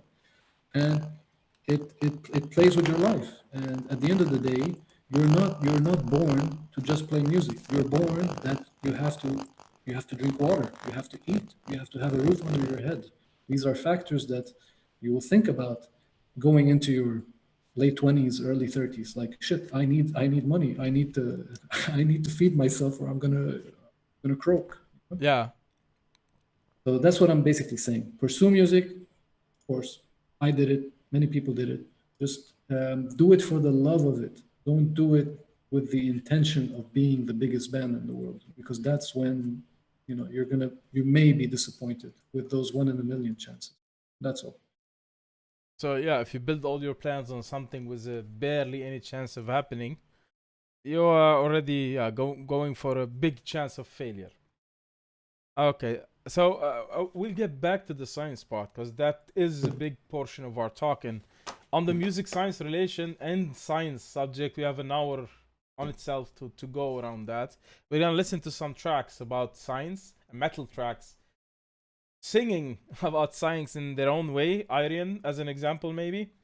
And we're gonna also talk about what you're doing with that subject in your music and besides your music. Let's go forward with the releases you had, and then transition back to the subject of music and science. I will go slightly fast on this, and we already talked about Gothmog. Gothmog became Ordum later on, right? So the Yes. people who were part of Gothmog, the thing didn't work as it was. Walid joined in, and you ended up you and Walid in the band, right? Ended up me, Walid, and Mark. Mark was a bit on the sidelines, but yeah, technically it was three of us. And Riyadh was like between Paris and between Beirut. Was very shifty. It would be, like I said, a few months here, a few months there. It was very disorganized. We just didn't. There was no way of planning a show. There was no way of planning a release. It was just Yeah, too difficult. There were a lot of hurdles ahead of us, and we didn't have money. That was the most important part. We had no money I to see. record. So, Yeah. Sorry. uh, that's okay. That's okay. So eventually got to record this album, right? Called The Circle. Mhm. And you have Walid on vocals. You have Riyadh on drums. Yes. And who do you have on bass? I did 2 tracks, if Yeah. I'm not mistaken, and then Riyadh had to leave, and I think his cousin did the rest. He had a cousin who played bass, and he played the rest of the tracks. Okay. Okay. So I'm telling I'm you, it gonna. was total like it wasn't. It was a super weird album to make. Even in one of the songs, one of the tracks, you have like girl vocals, and Yeah. I had no idea until like they sent me the final mix. I'm like, there's girl Yeah. vocals How in did that here. happen? Where did that come from? Yeah. So apparently it was some girl Riyadh knew, and he put her on the album. There was a bit of like it didn't sound that great. I wasn't too happy about that, Yeah. especially about the surprise, like out of Yeah. left Like field. it's the album you're part of, and there's Yeah. some. Okay. So, That's so we fair. basically made this album by the skin of our teeth. Whatever we could, time wise at least, we whatever we could squeeze in, we To get did. it done. Guitar wise, I remember doing a whole album in 5 or 6 days. Yeah. That's And what Walid told us. Like it was yeah, kind of a pressure thing. very very tight timeline because he was traveling, and I Mm-hmm. would spend like from mornings till evenings to his place just to finish. Like we had To a get it schedule, done. we had the song tracks and things to Okay. do, scratch them off, that type of thing. I have two tracks. You sent me two tracks from the album, and you Yeah. also posted it on Bandcamp. So whoever is interested can download the album from Bandcamp and support the band. I'm not gonna talk more Please. about it, but we'll talk after the track. So we're gonna listen to one track. You gave me Dying Swan and Revived. Which one would you Yeah. like me to play? Well, basically, Revived is the intro to the album, and it is kind of connected to Dying Swan. So you can play both together or either or. So I'll try to It's, play them in but sequence, if you want preferably. soft, Revived. There's no like heavy stuff in there. Let's Or go Dying heavy. Swan is the hardcore. Yeah, Let's go Dying Swan. heavy. And before I go heavy, I'm gonna mute your microphone for a second. It's hissing again.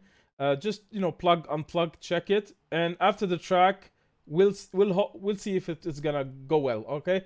And muting you is also gonna be a reason for me to know if that is coming from your microphone or not. Okay. So I'll mute you, and then we'll play the track.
distorted vision, crawling to the front lines. Hypnotic resistance, battling the fear inside.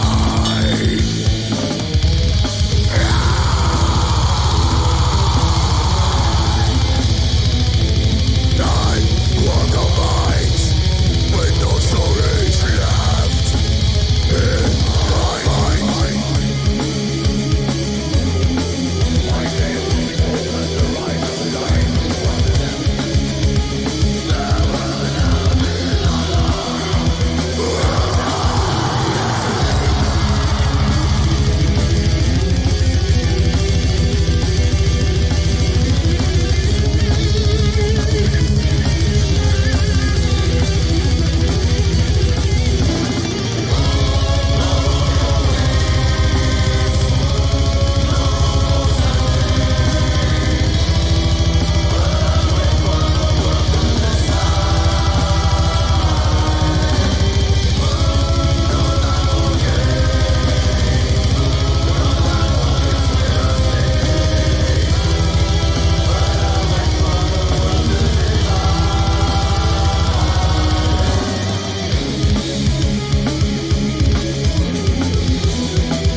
I see with crimson eyes the danger along the shore, sneering measurements of war.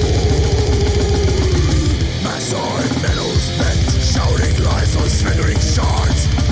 Made adventure as the swords of venom.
My favorite part.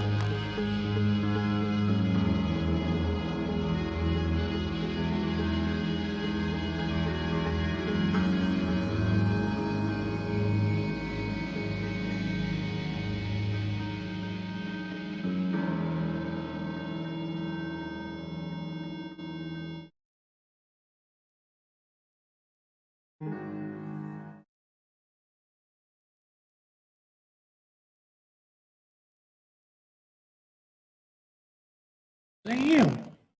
You know, it's often for some reason that the outro is ignored in many tracks, but this is a very nice outro, and it should be as important as the intro usually.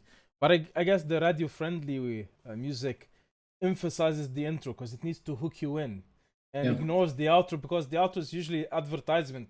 They cut the track and move to something else. Yeah. But in Yeah. the world where you can choose to listen to the track from start to end, the outro is as important as the intro. And Yeah. a perfect outro improves the track 10 times. I liked it, and you saw the comments, I guess. There's a comment from Sharbil Aboud. Sharbil is from Chimera, commenting that it sounds like Old Nile. He loves it. And Sounds cool. Yeah. and Junior also says it has a Ihsan influence, so from the Emperor or post-Emperor time, I guess. Mm. And especially at the end, the transition to some other genre of music. You're gonna I don't know, laugh or be surprised by this, but the Yeah. outro wasn't like that at all. It was just gonna end like when the guitars end, the drums end. That was it. Yeah. But I remember I was with Riyadh and I was telling him we need to. The song is about a dying soldier in the battlefield. Okay? Mhm. And the song is basically him like salvaging whatever he can to escape all the bullets that are coming at him. He ends up being hit and ends up dying, you know. So we wanted to capture that feeling of death, of him like passing away, his just body just shutting down. Mhm. And that's we wanted the outro to feel like that, to feel like this is the peaceful moment that you have, before going whatever Transitioning. transitioning, if you Yeah. want to believe in that. Yeah. And I asked Riyadh, I'm like, there's a track by Guns N' Roses. I think it was Estranged, if I'm not mistaken, or another track, I can't remember, where they had some similar like piano feel. And I told him I want us to recreate this outro to feel like that, to feel like, this is the end, this is it. Mm-hmm. And he basically went to the piano. He had a little piano in his jam space. Yeah. I forgot by this point. I forgot how to play. Like I didn't play piano anymore for quite a few years. I of course I know the notes. I can manage my Yeah. way around. I can create stuff. But the But I natural forgot how to. movement of the Yes, fingers and the coordination is different. yeah. I You totally you forgot start how to like play doing at this palm point. mutes on the guitar, on the piano. Yeah, something Yeah. like that. So I Okay. told him. I told him you have to do it, and he's a very good piano player. Like Yeah. he's a instrumentalist. So he just got on the piano, and I'm like, listen to this song. So we put on the Guns N' Roses song, whatever it was, I can't remember. Like, listen to that feeling. Capture. We need to capture that idea. I see. So he goes on the piano, and he plays what you just heard. I'm like, okay, that's it. Put that there, and we're gonna put some guitar like effects, like in the Yeah, background. that Let will it feel fill. like Yeah, that will fill the room, and that was it. I see. The rest is history. Interesting. But this gives the track its own kind of tone, right? It Yeah. stays in the mind because there's something different in it, Yes. and you would recognize it. That is that they had that track on their album that ended with the piano. It was all heavy and metal and death, and then there's the piano line. It Yeah. sticks in the mind. Yeah. I have to go back to the microphone thing. So I guess this hiss insists. Now it's gone for this moment. Just check in the settings if you can just adjust the noise level thing or Let's muting. try again. Sure. Yeah, it could be a hardware issue, could be a MacBook issue. It happened before with the guest. I think it was also on the Mac. So I'm not accusing Apple of anything, but could be it. Let's try it like this now. How's this? For now it's good. For now it's good. Let Again, me try something else. Hold on. okay. How's this? No noticeable difference. No noticeable difference. There's a bit more hiss, it seems now. And now? No real noticeable. And now? Now there's a hiss. now Okay, there's a so- noise. Okay. Yeah. Now? Say you have to speak. When you speak, it starts. And now? Yeah, You feel it now? it's based on your voice signal. So something with the hardware, with the sound card, with the microphone. I'm not sure, but sometimes it goes away and sometimes it comes back. And we talked for an hour without any problem at all. Yeah. And then it started and it persisted. This exact same thing happened with another guest on a MacBook with this unknown problem. Some musicians or people with experience in audio Mac said that this is a gain issue. You need to adjust the gain, and this is noise clipping. But I don't know if any of that is possible. Anyway, let's not linger too much on the noise. As long as it's gone, we can keep going. If it's back, Sure. I think we cannot do anything about it. We'll just sorry play about some that. tracks until it's gone. Okay. I'm sorry. Yeah. That's fine. That's something we cannot control. It's okay. So we listened to Ordum. I personally like the music. I personally think these are interesting tracks, and the project is an interesting project. There was only one release, that only album, and Yes. I heard rumors that you're working on something else as Ordum. Tell us about that. We're working on releasing something new. Just it's a timing issue at this point because I'm having a lot of conflicts in timing with Anuryzm. Mm-hmm. I don't have as much time yet to focus on Ordum because when I start a project, I have to see it through to finish it. Otherwise, my life becomes a total mess. So as soon as Anuryzm the next record is done, I'm shifting focus onto Ordum. That being said, we already have a few tracks in the pool. I have a ton of riffs, which I've written over the years. I have a ton of ideas. It's just about sitting down, kind of picking through which one we like best, which we don't like, we can scrap. At the same time, I'm giving this a chance so that we can kind of take a breather from Anuryzm to finish, because my mind is still stuck on that. Creativity-wise, once I switch to Ordum, it becomes a totally different animal, and you start to think in different dimensions, different concepts. But one thing is for sure, we don't want to recreate the first album. Like after we released the first album in 2011. It's now 2021. I'm not sure when the next release will be, probably a year, probably 2 years. Yeah. But whenever that comes out, it has to be like Ordum 2.0. It can't be like the same thing again. An evolution. You want to go for an evolution. It has to evolve. It has to be relevant to the times. It has to be good sounding, obviously. Otherwise, we wouldn't do it. But we have material where we think it is the 2.0, which we're excited about, putting out. Okay, so the timeline would be finalizing Anuryzm release, which we'll talk about next, Anuryzm. And after that, you will give the time, focus on Ordum, and there is a big chance you will be releasing a second album, a fresh Ordum, right? Yes. Okay, and the lineup, is there any other people coming back? So Walid is back. Look, Walid's back. With Riyadh, it's a very weird position we're in, because he's still in the bakery.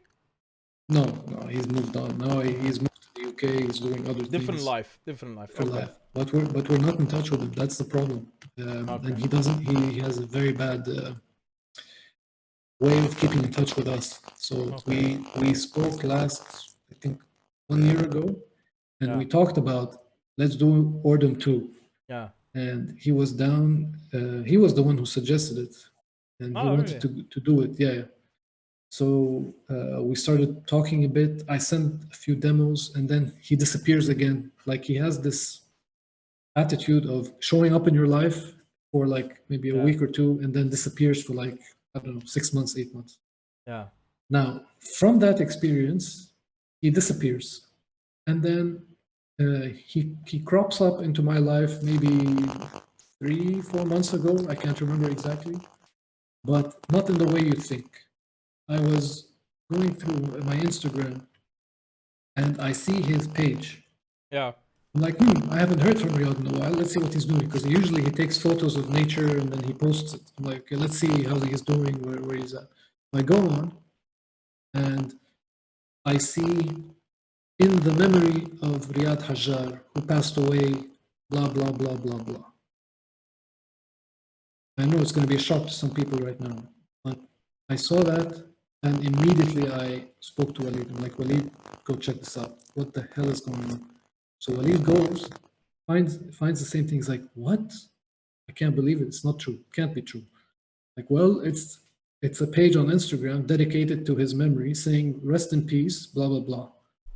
Like, what the fuck? The same Riyadh. Same Riyadh.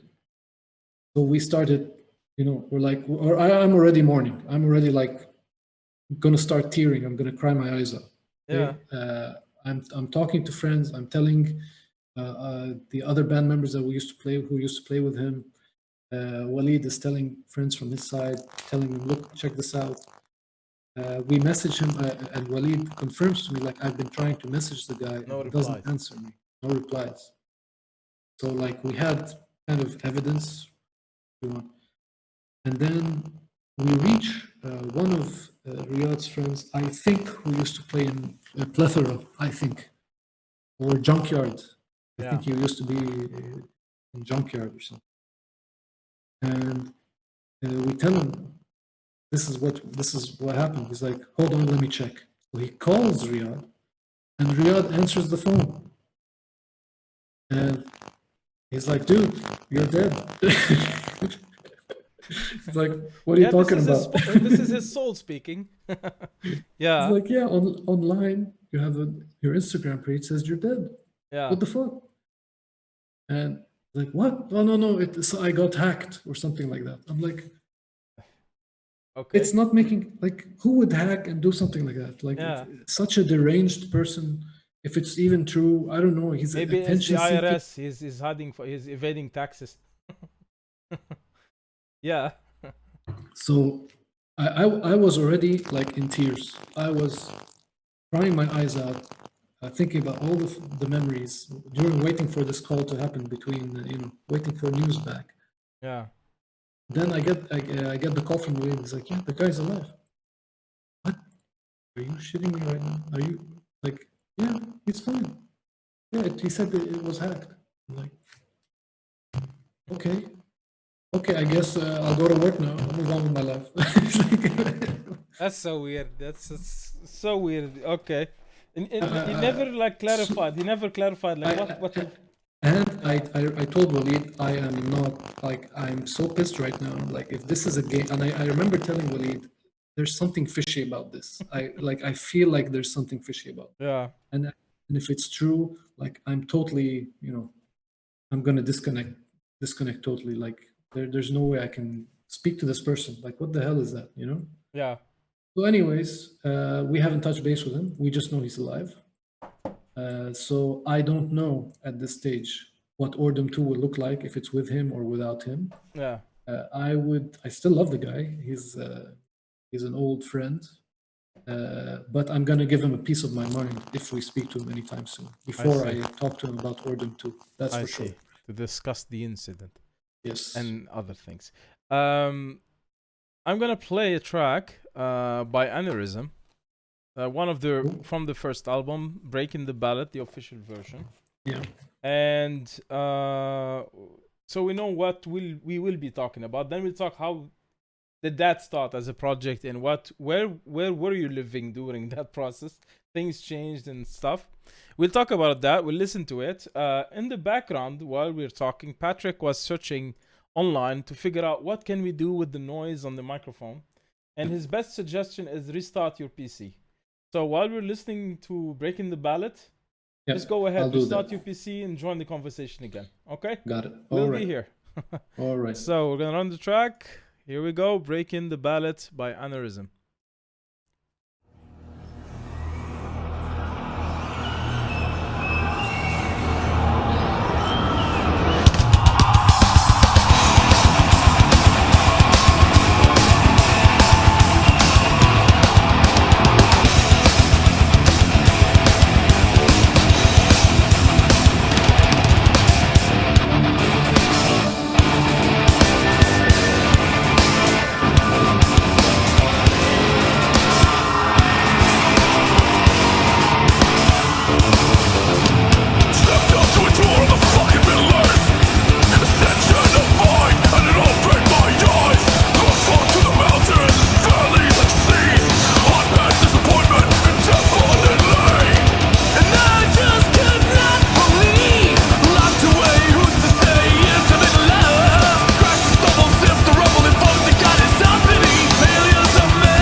So, How's it now?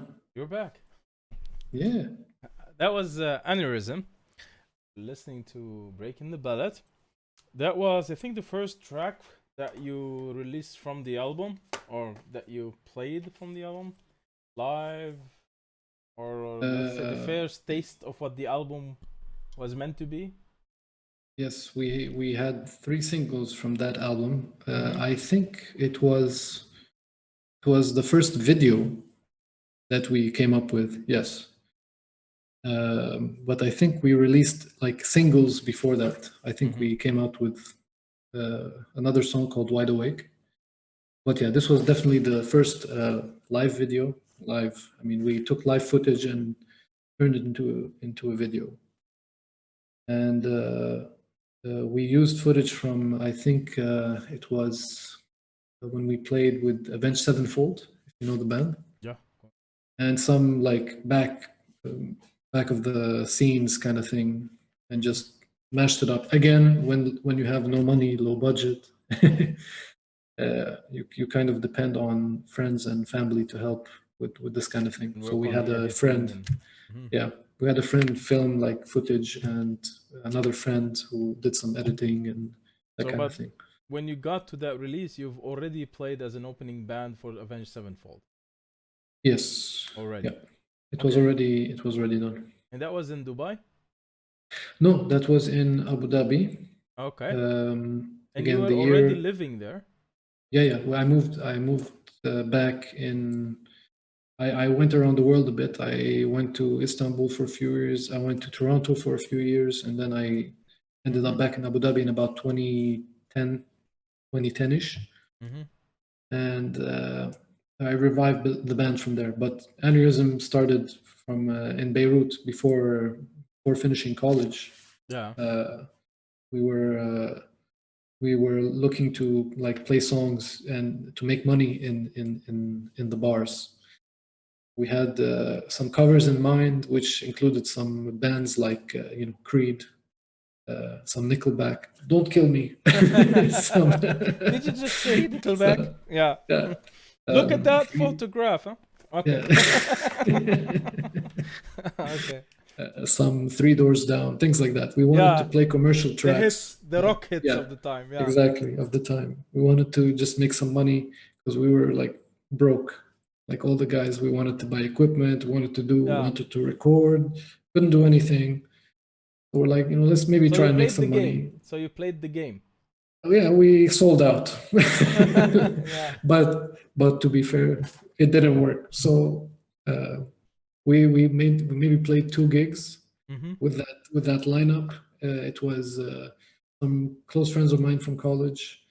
Um, it was Bernie, Roger, and Sammy, and we used to jam again like religiously, um, getting as many songs as we can in, like practicing for perfection. And we ended up just playing 2 gigs. We got a singer whose name was Yanad. I don't know where he is nowadays, unfortunately, but Mm-hmm.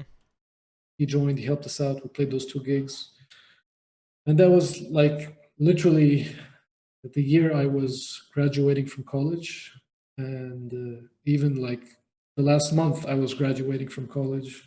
We were playing the first shows for the band, so we did those shows, and then nothing happened. We were back in the house, no gigs to play. Everybody was busy with their thing, with That's their thing. 2006, 2005. 2000, no, it was 2004.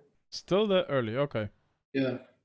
So I end up getting a job in Istanbul. So I go there and I spend the next 3 years in that country. And I was on my own, like writing music. I didn't have the band. So I basically focused on writing Anuryzm songs, like more originals and things like that. I wanted to do a record, and I kept in touch with the guys to eventually record an album in the future at some point.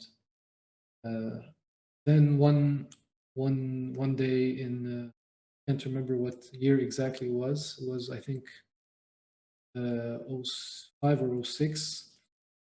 I get a call that the Bernie, the guitar player, the other guitar player, he passed away, and it kind of broke me down. I shut down a bit from that point. Yeah. I know a lot of sad stories with my musical journeys, but from that point, I stopped music for a while.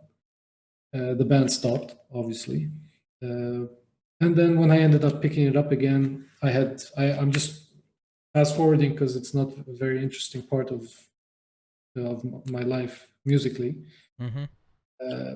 I finished with Turkey. I move again to Toronto, and that's where I started really kicking off Anuryzm on my own, trying to find band members to fill the gap. Why Toronto? Do you have any? I was working with Pepsi at the time.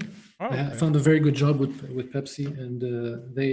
You must know Anthony Carton quite well. Of course, yeah, of course I know. I have a funny story about him. I'll tell you in a while. Okay. But so I get transferred to Toronto. I'm Canadian. Well, I'm part Canadian, so Okay. I wanted to transfer there for personal reasons, and I end up moving there and starting my new life. And I was on the quest of finding new band members for Anuryzm specifically. I think I did about at least 50, close to 80 musician interviews and jam sessions with those musicians until I found 3 guys I was super comfortable with. Mm-hmm. On guitars, I found Colin, who was very good. He was a very close friend. We ended up becoming very close friends. On drums, I found Andrew, who is a phenomenal, thick drummer. I think who deserves a world of credit. He's sitting in Toronto now. He's unknown in the music world, but he is such an amazing talent. And we found Stuart, we call him Stu, who was on bass, who was also a very talented bass player. And those are the guys, like, we built our crew together. We ended up investing in a jam space. We put a lot of money into it. We built the room from scratch, put up all the drywall, put up all the carpeting, the isolation. We bought a mixing board. We made it our home. Like, the drummer, Andrew, he used to sleep there like a few times a week. Just because, like, his drums were there, he'd play it all the time and he'd sleep on the couch. It was our home away from home. And with that band was the real experience, the North American experience that I got musically. Like, we were playing once a week in pubs and bars. We invested a lot of time to do that around the Toronto. But there's area. always opportunities. Like, you felt there's more opportunities to play live. Yes, similar? there's a lot of venues, and they're open to the idea of metal bands because there are a lot of metal bands. The only issue is you get the die-hard experience of what it is to go on stage and to have one person watching you. That is the die-hard experience that I think every musician must live through to understand how difficult it is to be a musician in real life. We had many times we'd go on stage, there were 2 people watching, 3 people watching, including the sound guy. Okay. And sometimes the 3 people would be our girlfriend, so this next song is dedicated to, dedicated to Stephanie, for example, and she'd be the only person there. So it was really an eye-opening experience. We're not used to that in Lebanon, for example. At least, when you go to Peak Hall, you have at least 50 people, 100 people watching. There will be some audience, something, something to cheer you on, to push you forward. But over there, it's like kill or be killed. It was really sometimes very uncomfortable. When you go on, you're like, why are we doing this? Like, you're sitting on stage and there's nobody there. So let's just pack up and go home. But we decide, what? Since we're here, we already logged up all these amps up the stairs. We broke our backs to do it. Let's just fucking play. Let's do it, just for the experience. So there were those times. One guy doing the whole thing, for example. There were many times where there were just a few people. There was one time it was literally just one person there, Yeah. and it was one of our girlfriends. So just to put it in context. But I mean, generally it was okay. I mean, on average, you would get maybe 20, 30 people. You know, It the wasn't. thing with rock. Sorry to interrupt, but I just an image came to mind. The thing with Yeah, rock is when you're playing on the stage as rock artist, metal artist, there you yeah, expect people to look at you and watch what you're doing and cheer and mm, interact with you. yeah, But if you think of many jazz bands in a dinner setting, they're just the background thing. Like nobody yeah, even looks at the band. So isn't yeah. that even worse? To be That just the look, music to enjoy your meal kind of thing. it depends. Some people Yeah. actually go to bars to watch jazz bands and really focus on what they do, even if it's These like would be the lounge jazz. exceptional jazz bands Yeah. again. Uh, Yeah. but I mean, for Toronto, it was a difficult scene. Let's put it that way. Okay. It's not like Lebanon. You go to Abraj Masan and you find the whole crew there sitting, and Yeah. all these same people you will find at Peak Hall, these same people you will find at Mad Wheels, these same people you will find at XYZ.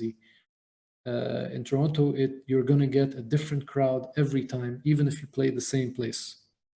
That's what's Mm-hmm. crazy about North America, and a lot of the cities are like that.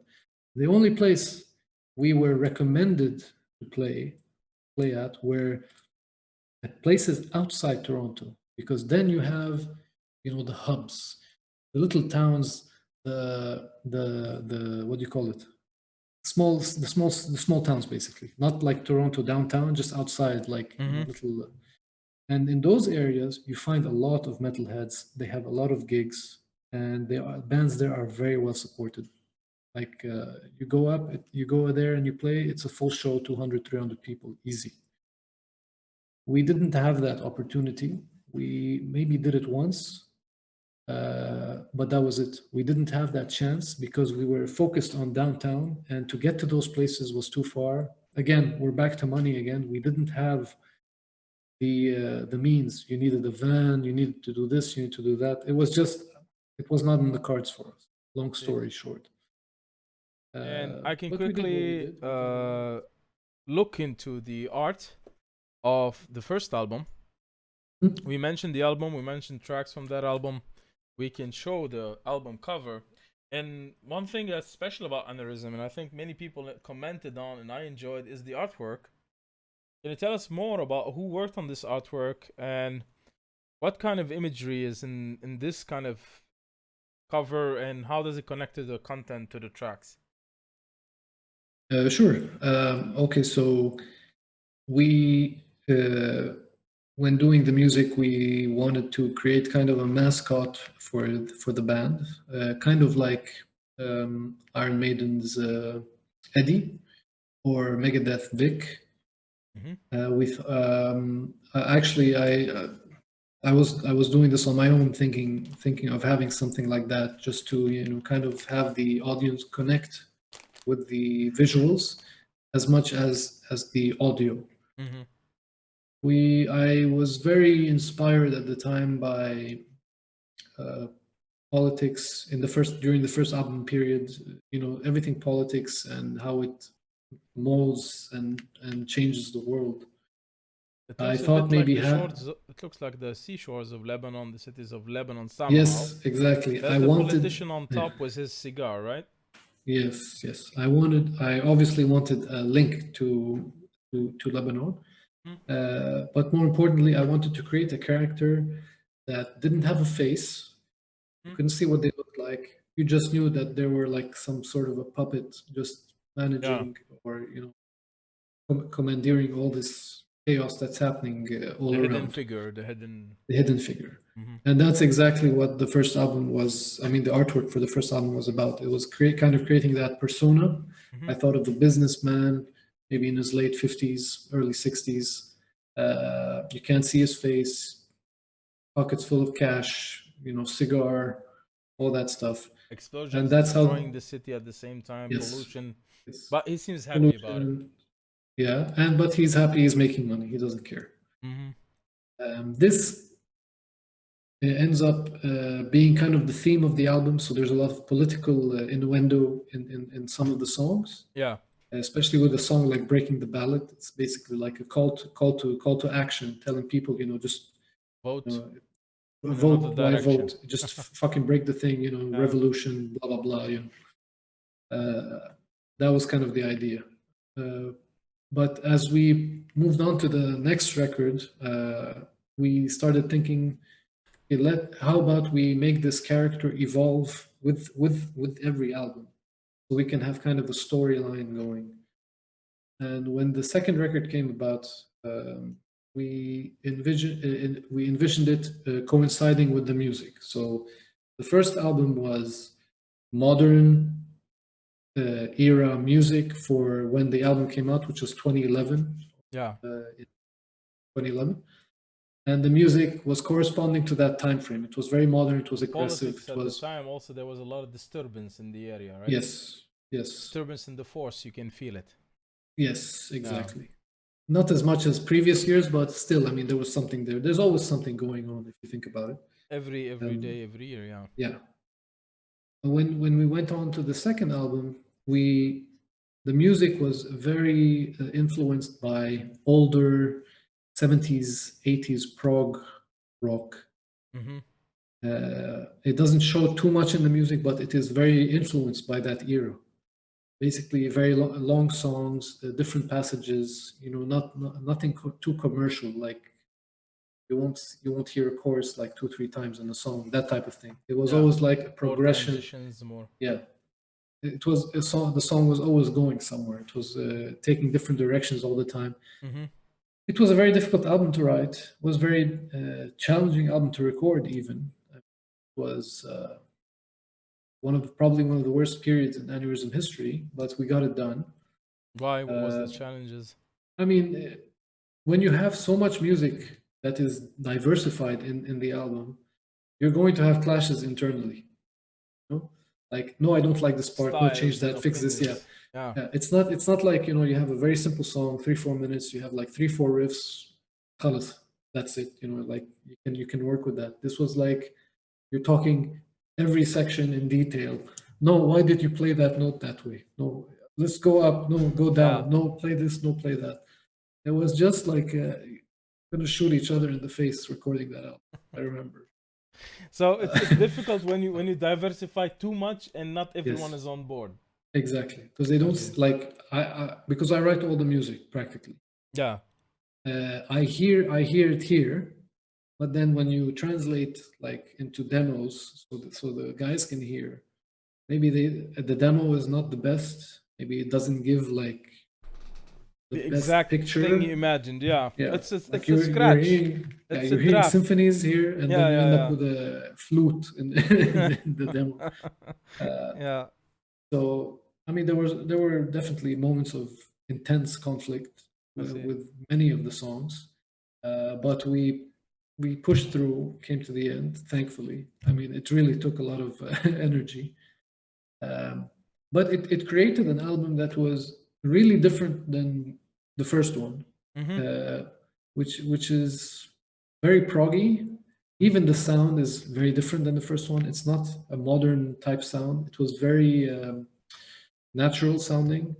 We even for the mastering engineer, we went to Bob Katz, who is infamous about being this super clean, natural sound when he does the final masters.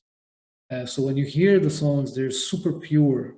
Like you hear the instrument like at its core, especially the drums, which I don't know if it was a good move for the band, even though I was part of the decision making to make it happen. But I'm now in retrospect, I don't know if it was the best way to go.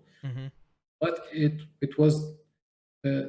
Sounded like a good decision at the time to make it sound super pure, super fresh in terms of sound quality, and which coincided with the story, taking us back like to that feel of the 80s or 70s, that kind of thing. So we needed the artwork to match with kind of that music. So we thought, okay, let's take this character from the first album and make him younger because we're going back in time. So you see him, if you have the full CD spread, you see him actually Yeah. running away from the actual CD is the Rhino. I don't know if you have it on you, but you see him running away from the Rhino. It's basically the same guy at a younger age, just learning the ropes in this world of corruption and business and whatever, just trying to find his way and causing chaos along the way and failing. He's basically failing as he does it. And that's kind of the album concept. So the first album is where he mastered it, or like, because it's in the future, and he's standing already on top of the mountain. He has all those dollars. He mastered that. I don't know what to call it. The politics game, right? And he already doesn't care about anything anymore. He knows how to play everything. He knows how to get what he wants. Yeah. That was album 1. Yeah. Before you released the album, which is in 2015, you released singles, 2 of them at least. So Yes. Humanoid and Depolarized, right? Mhm. I'll show a bit the art. You made album art for singles that came before the album, and later they are Yes, part of the we did. album. And even Correct. those are very interesting. I love the art on those. It's kind of Yeah. modern, fresh, very Yeah. vivid colors. You always have very vivid colors. Yeah. And Humanoid is something close to being a human, but not human, right? Yeah. Does basically. mean that more or less. And this is Yeah. what the heart of a humanoid is. It's supposed to function like a heart, but it seems to be running on smoke, like it's a burning engine. Yeah, Or I mean it's that was emitting like kind of an artwork that Yeah. we found that somebody made, and we just Oh. took it. Yeah, Okay. we borrowed it. We got permission to use it. It felt cool with the concept of the song because, as you said, like we started here. If you want, we started touching a bit on like things like artificial intelligence. Mm-hmm. This is where it kind of started off, and you get that feeling from the track, from the lyrics, from the vibe. And we had to get an artwork to match, and that was kind of the coolest one we found. Actually, goes straight to the core, straight to the heart. Yeah, and it's extremely detailed. There's a lot of Yeah, design it's super detail. cool. Super cool. We even made a T-shirt of this, which is really super nice as well. Is it still available somewhere? I think so. You can go on Okay. our website. On the merch? We if it's not there, then it will be there. I know we're planning on bringing it back. We're just having some logistical issues at the moment, but we have a merch store through our website, anuryzm.com.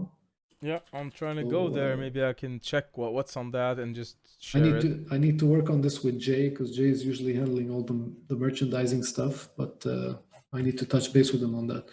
Again, timing discrepancies, and it's he's moved to Canada now, so it's a bit difficult managing our time schedules between here and there. So as I said, there's always somebody moving to another country. I'm telling you, and things like changing. it's happening nonstop. Yeah. It's a bit strange. If I search for Anuryzm.com, just to search the website, it doesn't show up in the top of the list. So Yeah, we are now I'm for on the some website. reason. yeah. For some reason, there's a issue with the. It gives you the aneurysm, the disease. Yeah, by default. Oh, I yeah. am on the merch store, so I'll try to share a bit what We have shows some up. there. Some there. I don't know what we have. Yeah. So we have the standard logo stuff. Scroll down. Hoodie, if you- shirts, and that's it. Okay, so That's it. we didn't upload yet the other stuff, but we will. It will come up. Yeah, there's the apparel, women's t-shirts, and then there's the homeware mugs. Okay. By the way, the merch is very good quality. Like we tested out the samples and everything. I'm wearing actually one of the t-shirts now. It's super comfy, The quality. and the sweaters even are very very good quality as well. Nice. So I guess you need to put back some of the artwork related stuff because I Yeah, like yeah. the artwork. I'd Yeah, like to yeah, get my definitely. hands on some of those designs. You also, as I said, another single you released was Depolarized, right? Yeah. And for that also you had the artwork for it. Also, this was also available. We just took it. It was ready-made art, and we changed the colors. It was a different kind of color scheme. We just Yeah. adapted it to what we wanted. I think it was originally probably made as a gray color, or no? Brownish. There was some. Brownish. It was brown, Okay. gray, something like that. You And could be how right. do you usually approach the artist? Like to say, hey, we really like your art, we're releasing a single, would like to use it. How does that go? To be honest with you, for specifically these two singles, Yeah. the singer was handling all of it. The ex-singer now, but he was managing all of it. I'm not quite sure how he approached the guy. He Okay. just said, I have somebody, he has artworks, he's willing to give them to us, and we can adapt them and modify them. And in the booklet somewhere, you'd say this art is the copyrighted, goes to the There- but artist's there- name. There's if it should be somewhere, Yeah. but there's no physical copy. It was just released as a digital- digital release. Yeah. Okay. So, and these two singles led eventually to the album, which I love the album art, and it's instantly recognizable album art. That's Yeah. why I'm giving a bit of time for that because I really like it. No problem. And that was the 2015 album, All Is Not For All. Yeah. And you mentioned already, this is like a bit in the past with the sound of the past, and you have this politician guy on the booklet appearing, Yeah. right? You have to open like the spread. Yeah. So only the ones Actually, who it- bought the booklet have it, No, it's online. I'm sure. the digital full version. So I Yeah, guess yeah, it should be on the website of the band, right? On the Anuryzm website. And I you guess. might find it on Google Images actually. On the website, I don't think it's there. It will only show the cover. only the front cover. Yeah. I'm giving it a quick check if I can find it Google. Shoot. Just then that would be nice to share it, to show it. So in your perspective, this was already an evolution, but a challenge to get it done. Diversity in styles, a bit of a conflict in the band, right? To get this Yes. done. And Exactly. but at the end, like in your own perspective, like how do you judge the album? How do you judge the work as the creator or the contributor to the creation of this work? Well, I'm happy with what we created. Mm-hmm. It was a very, you're when you spend so much time working on something and you're so happy to just finish that project. I'm happy in that sense that I got it done. Yeah. There are, of course, like any album or anything, there are, of course, things like you don't want or you would have wished you changed or you wished it would have sounded a bit differently. That's definitely present there for me in this album. Mm-hmm. But overall, I mean, I love the album for what we did and for the time we did it. I mean, it was the right thing for the right time. In retrospect now, I've evolved from that, so I don't listen to that style as much anymore. Like I don't if I go in my car right now, I won't put any song from that album right now just because I've heard it so much. I'm more interested in other things. I'm more interested, for example, in the first album's music. It connects more with me today, like who I am today. I see. But at the time, we loved the music when it came out. We loved a lot of aspects about it. Just like I said, there are just these things that they kind of divert me into another direction. Instead of liking it, I wish I would have done this. I wish I would have done that. Instead of just saying, no, I love it. It's the greatest album of all. I will never say that. I see. About any album. So, but that was eventually, so definitely a learning experience where forward beyond this album, you started to try different paths, to try a different way, and even with the releases. So you did 2 single releases before the album, then the album, and now you have already 2 new singles. So the album was 2015.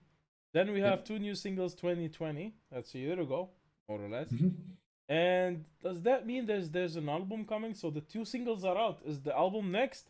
Or you changed your strategy or you changed the way you're presenting your music? And So, yeah, go ahead. Yeah. No, I was just going to say that the strategy definitely changed. It used to be like, okay, we'll finish musically, we'll finish an album, we will go into the studio, record it, then we'll plan the launch of the singles at certain time scales during the year, which lead up to the final album launch. This formula it works for like big bands. You know what I Yeah. mean? I mean, it can work for them because they have the following, they have all this traction already that is backing up this plan. For us, if we do that, it doesn't have any effect. It has very low effect. It's any band from our tier and up or slightly up or slightly down. Yeah. It will not have any impact at all. You will barely get like the listening audience that you want.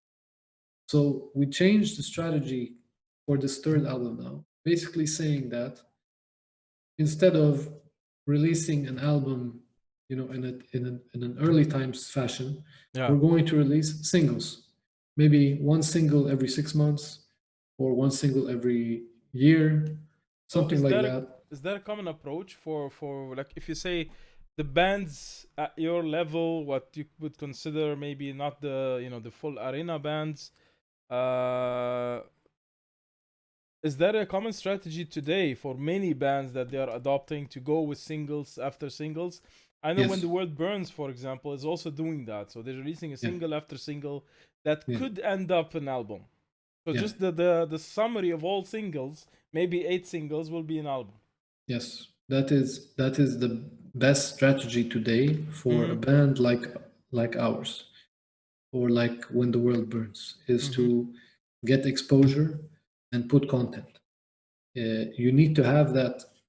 It's mostly about videos right now. If you look at the grand scheme of things, you need to have video content, generate the views, generate the listening audience. If you don't have video content, the audio alone does nothing. I can put an album now on iTunes. Nobody will. I mean, it will not get anything. It It will always maybe needs get. a video. You need video. Everything now is about video. So It's that's why about many bands and artists are making at least a lyrical video to get Yes. something moving on the screen Yeah. while you listen to the music. yeah, exactly. This And is lyrics- what this Yeah, go ahead. this is Sorry. this is exactly what we're doing. Even our session drummer, who's on these new songs, I want to say, I Yeah. don't say who's on this album, but who's on these new songs. He's from Norway. He lives in Norway. Yeah. He used to be the drum tech for Haken. I don't know if you know Haken. I know Haken, yeah. Yeah. They are thought to be a British band, but they're not. But their singer has a British Oh. tone. They're an American band No, they're with British. the Mexican keyboard player. They're all British except the keyboard player who's from Mexico. Yeah, you're right. but they're and the thought to be- bassist. Yeah, it's a mix of different countries, but Yeah. mostly because of the singer, they assume it's a British band. But it's not just a British band. But it's That's what I'm actually saying. it's a British band arguable. with two guys who are not from there. But Yeah. I'm saying that because I mean the guitar player Richard, Yeah. he was my guitar teacher. I see. I used to Okay. take lessons from. Yeah.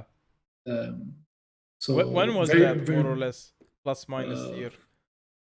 A few years ago, 3 years Okay. ago maybe. Okay. So what were we saying with regards to them? You were saying about the method to release. We were talking about that specifically. Oh, okay. I was saying, our session drummer Yeah. was the drum tech used to be the drum tech for Haken. Yes. He has his own band with his close friends in Norway, and they are kind of like at our level, and they are basically doing the same thing. So we even talked about it. I'm like, is it normal? Like, we're doing these singles. Like, do you think this is normal? He's like, yeah, totally. We're all doing it. But where did you it's learn the- this method from, or who suggested it to you, or how did you consider it? Because it's interesting. Like, how do you if there is something happening? How do you get on board? That's what I'm saying. It comes in different ways. For our case, I mean, I thought about it, and Yeah. I told at this point it was me and Jay, and I told him like, why are we breaking ourselves to create an album? Then we throw the album online, Yeah. okay? Because nobody's buying CDs anymore. Everything is like all digital. So the So we scale doesn't matter anymore. Doesn't need to be 60 minutes. Doesn't need to be 2 minutes. So Yeah, I there's mean, nothing called album anymore. There's nothing called EP anymore. You make your nothing, music and you package it. but I mean, Yeah. like just considering like if you want to make an album, Okay. make 9, 10 songs, whatever it is, if you put it out on X date, Yeah. you're gonna maybe have 2 single releases, maybe a video, and then you will release the album. You're talking about a cycle which lasts anywhere from 3 to 6 months. Okay? When those 6 months are done, you are done. There's nothing. There's nothing else to do until your next album cycle, which is 2 years from now. You understand what I mean? Yeah. So if you don't have any content to fill that gap, Then your followers will just forget you, and then you'll Yeah. have to bring back the wave. which is exactly what's happening with us. This is exactly what's happening. So we tested the let's do the singles release, which is working fine for us. But we have another problem now as a band, which is we are all in one different country. I mean, I'm here, Jay is in Canada, the singer is also in Canada, the bassist is in the UK, and the drummer is in Norway. Yeah. Getting us together to like exchange the song for one song, let's say, and to do the parts and to like it and to whatever, can take forever. Yeah. So it ends up being one song per 6 months. It's very slow, but we have no choice. Well, and also you're lucky that these are COVID days. So if you wanted to play live, like it's coming soon. Like soon you'll have to maybe play live, and it's gonna be nearly impossible if each one of you is in a different country. It is totally. Yeah, it's totally it's a definite challenge we have, and we're not thinking of that right now. The focus is let's just be happy we're doing music. If we release 2 or 3 tracks a year, we're happy until we have enough for an album. Then we can promote the album as a whole, and then if we want to continue, we can continue going with different tracks. So at least there's like some action happening during the year, like every few months, or there's a song up, or there's a drum playthrough, or So this is the strategy we're trying, and if it's working or not, I think it's still maybe a bit too early to tell. But I mean, so far we got good hits on the last video we did because it was a very well done animated video. The video we started this live with the Ruby Demon, right? Yes. Yeah. Yeah. One of my personal favorite tracks. So I think we scored a lot of points, if you want, with that song. Yeah. Especially with we introduced the new singer, which is Will Patterson. He's also based in Canada. I was just saying. Actually, he's not new. He is an Anuryzm alumni. Like when I went during our days in Toronto. Yeah. He was the singer we had during those times. So that's what I wanted to ask you. Now that 2 members of the band are in Canada, and you were there, aren't they like trying to convince you that you should move back to Canada? Oh yeah, definitely. Yeah, but life changes. You are. I'm not gonna go into your private life, but you're married. You have a family. It's not easy to just move anymore, right? Yeah, no, it's not easy. But the eventual plan is probably we'll go back to Canada. Obviously. I don't know when. I don't know at this point. It's still too early, but that's part of the plan. And until then, we have to kind of mange with this situation. If we're really excited about making the music, making the album. Yeah. I personally I wouldn't mind playing live for the songs from this new album. I would love to do that, and I would love to do that in Canada.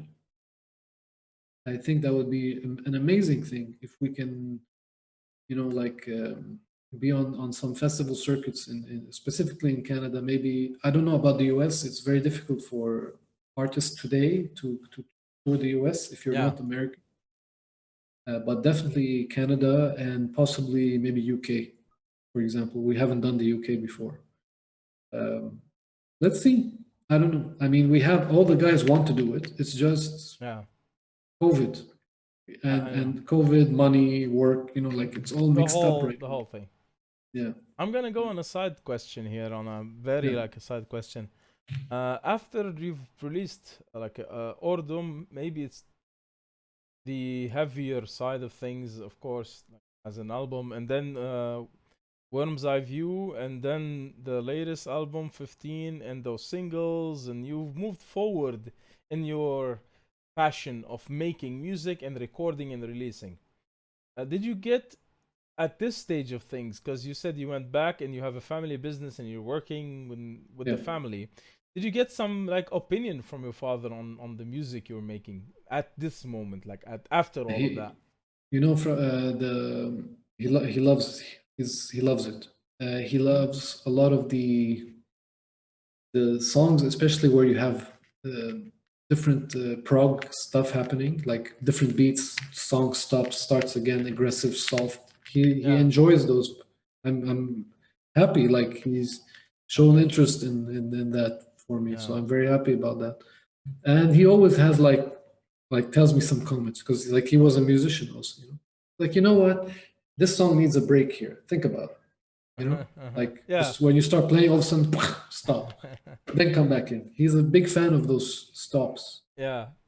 I always think, like, when I'm creating new songs, I'm like thinking Dad wants me maybe to put a stop here, so I put a stop. Yeah.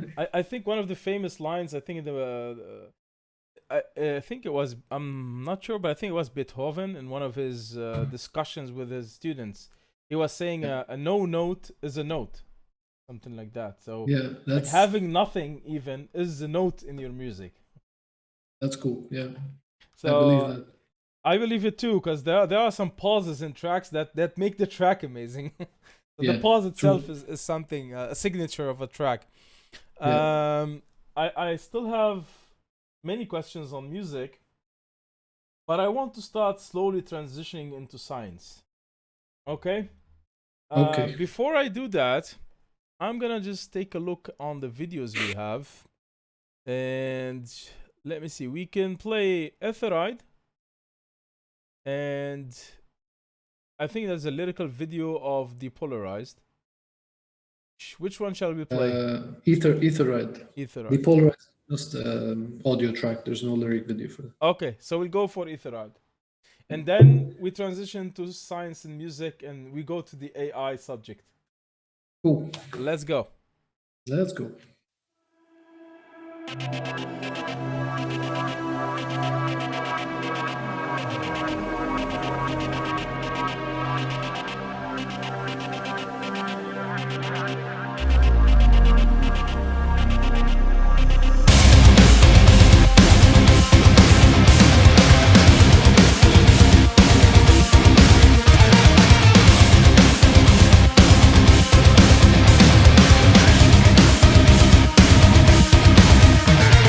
Through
pa-da-pa. I like the bright colors and the choice of colors and the characters. There's always that science fiction feel, that space feel, future feel, artificial feel, and I Yeah. like the music. I like the music.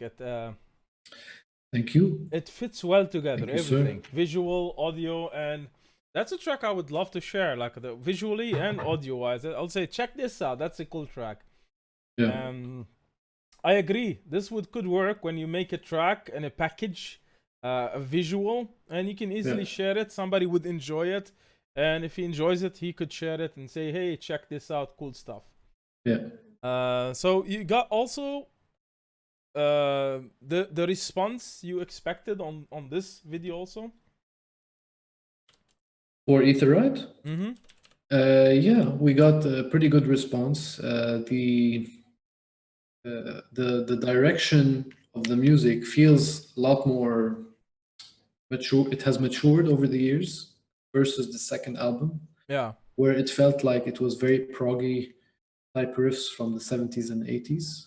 Let's say 80s metal probably. So now we're coming back to the front and pushing to the future. And Etheride was a transition. It's a transition track. Because it was written in 2017, and we released it much later than that. Again, because of timing issues, with everybody being wherever they were. Mm-hmm. And plus, it was the last song we did with the last singer, so it was kind of the last shebang before moving forward. Yeah. So technically, Etheride is part of the new Anuryzm 3.0, the third album. But I would focus more on Ruby Demon and everything going after, because that is going to be more along the lines, especially with the new singer. Yeah, to be a full representative of the new band, of the complete new band. So with Will on vocals now, I think we have a more a much better packaged Anuryzm for the next album and for the coming songs. So I'm very excited with what's coming out. Actually, that's what I wanted to ask. They're sounding really good. 2 tracks out. There's more coming. Yeah, there's also a single. At least we expect the next single. Yeah, you're going. Okay. The next one is a 2-track.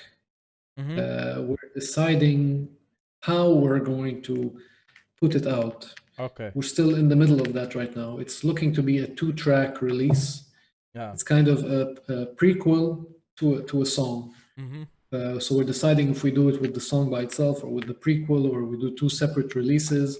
Yeah. It's ongoing now, but I'm expecting something before the end of the year, for sure. Okay. So that's quite exciting. So there's work to be done with Anuryzm. There's a build-up for an album with a different approach. There is something right after that, or in parallel to that, coming with Ordum. That's exciting. Let's see how it goes. I never had the chance to see Anuryzm live, maybe Ordum live also could be an option. But if I get the chance, if I get the chance, I'd like to go for a ride with Ruby. Oh yeah, I'd love to play that. Nice. She seems like a fun girl. Okay. So I'm gonna start going more into the junction, the connection between science and music.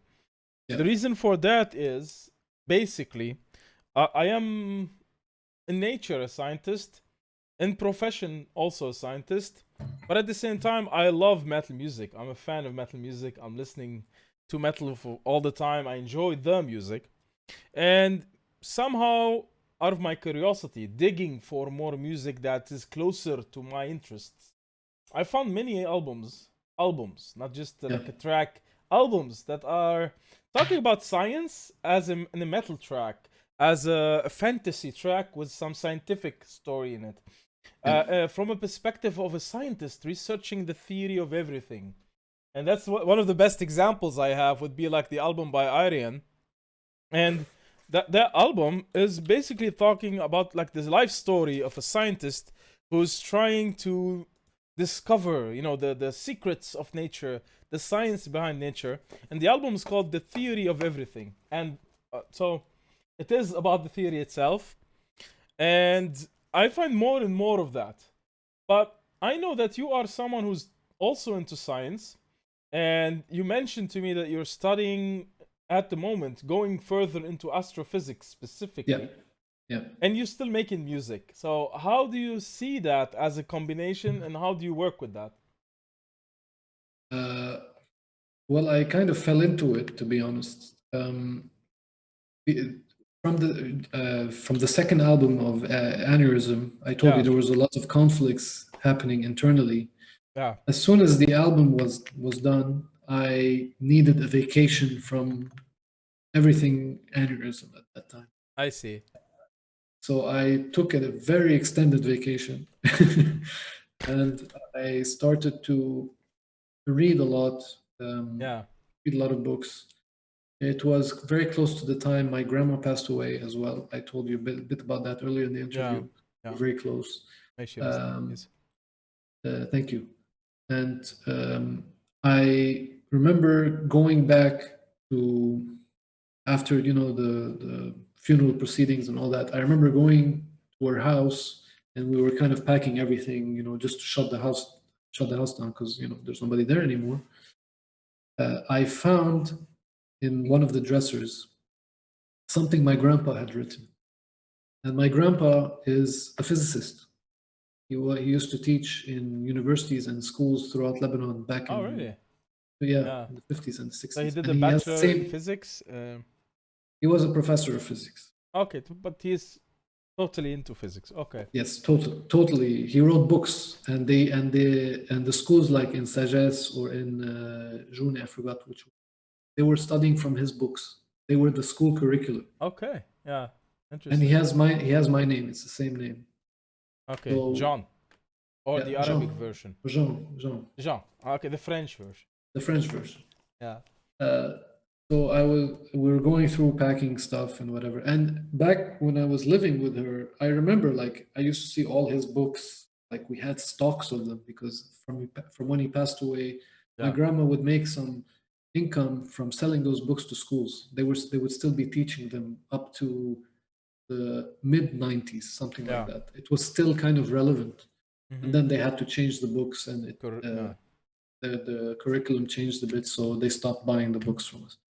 But so we had stacks of them, and I never thought of, who cares? I never thought of picking up a book, just reading through, seeing what he did. It's gonna be equations and like some jargon. I mean, the usual Newton's laws, thermodynamics, all that stuff.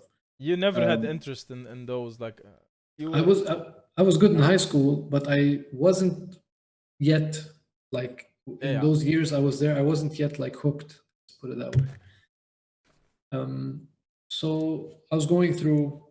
I opened one of the dressers. I see like something he wrote, and it was basically a 2-page paper on a calculation for the parallax of the closest star.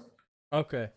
What the fuck is this? What's this? He's calculating like as a hobby. Like distance from here, calculate parallax, whatever, using all the formulas. And in French, I understand French, I can speak French, I can read French, but I didn't really understand what he was writing.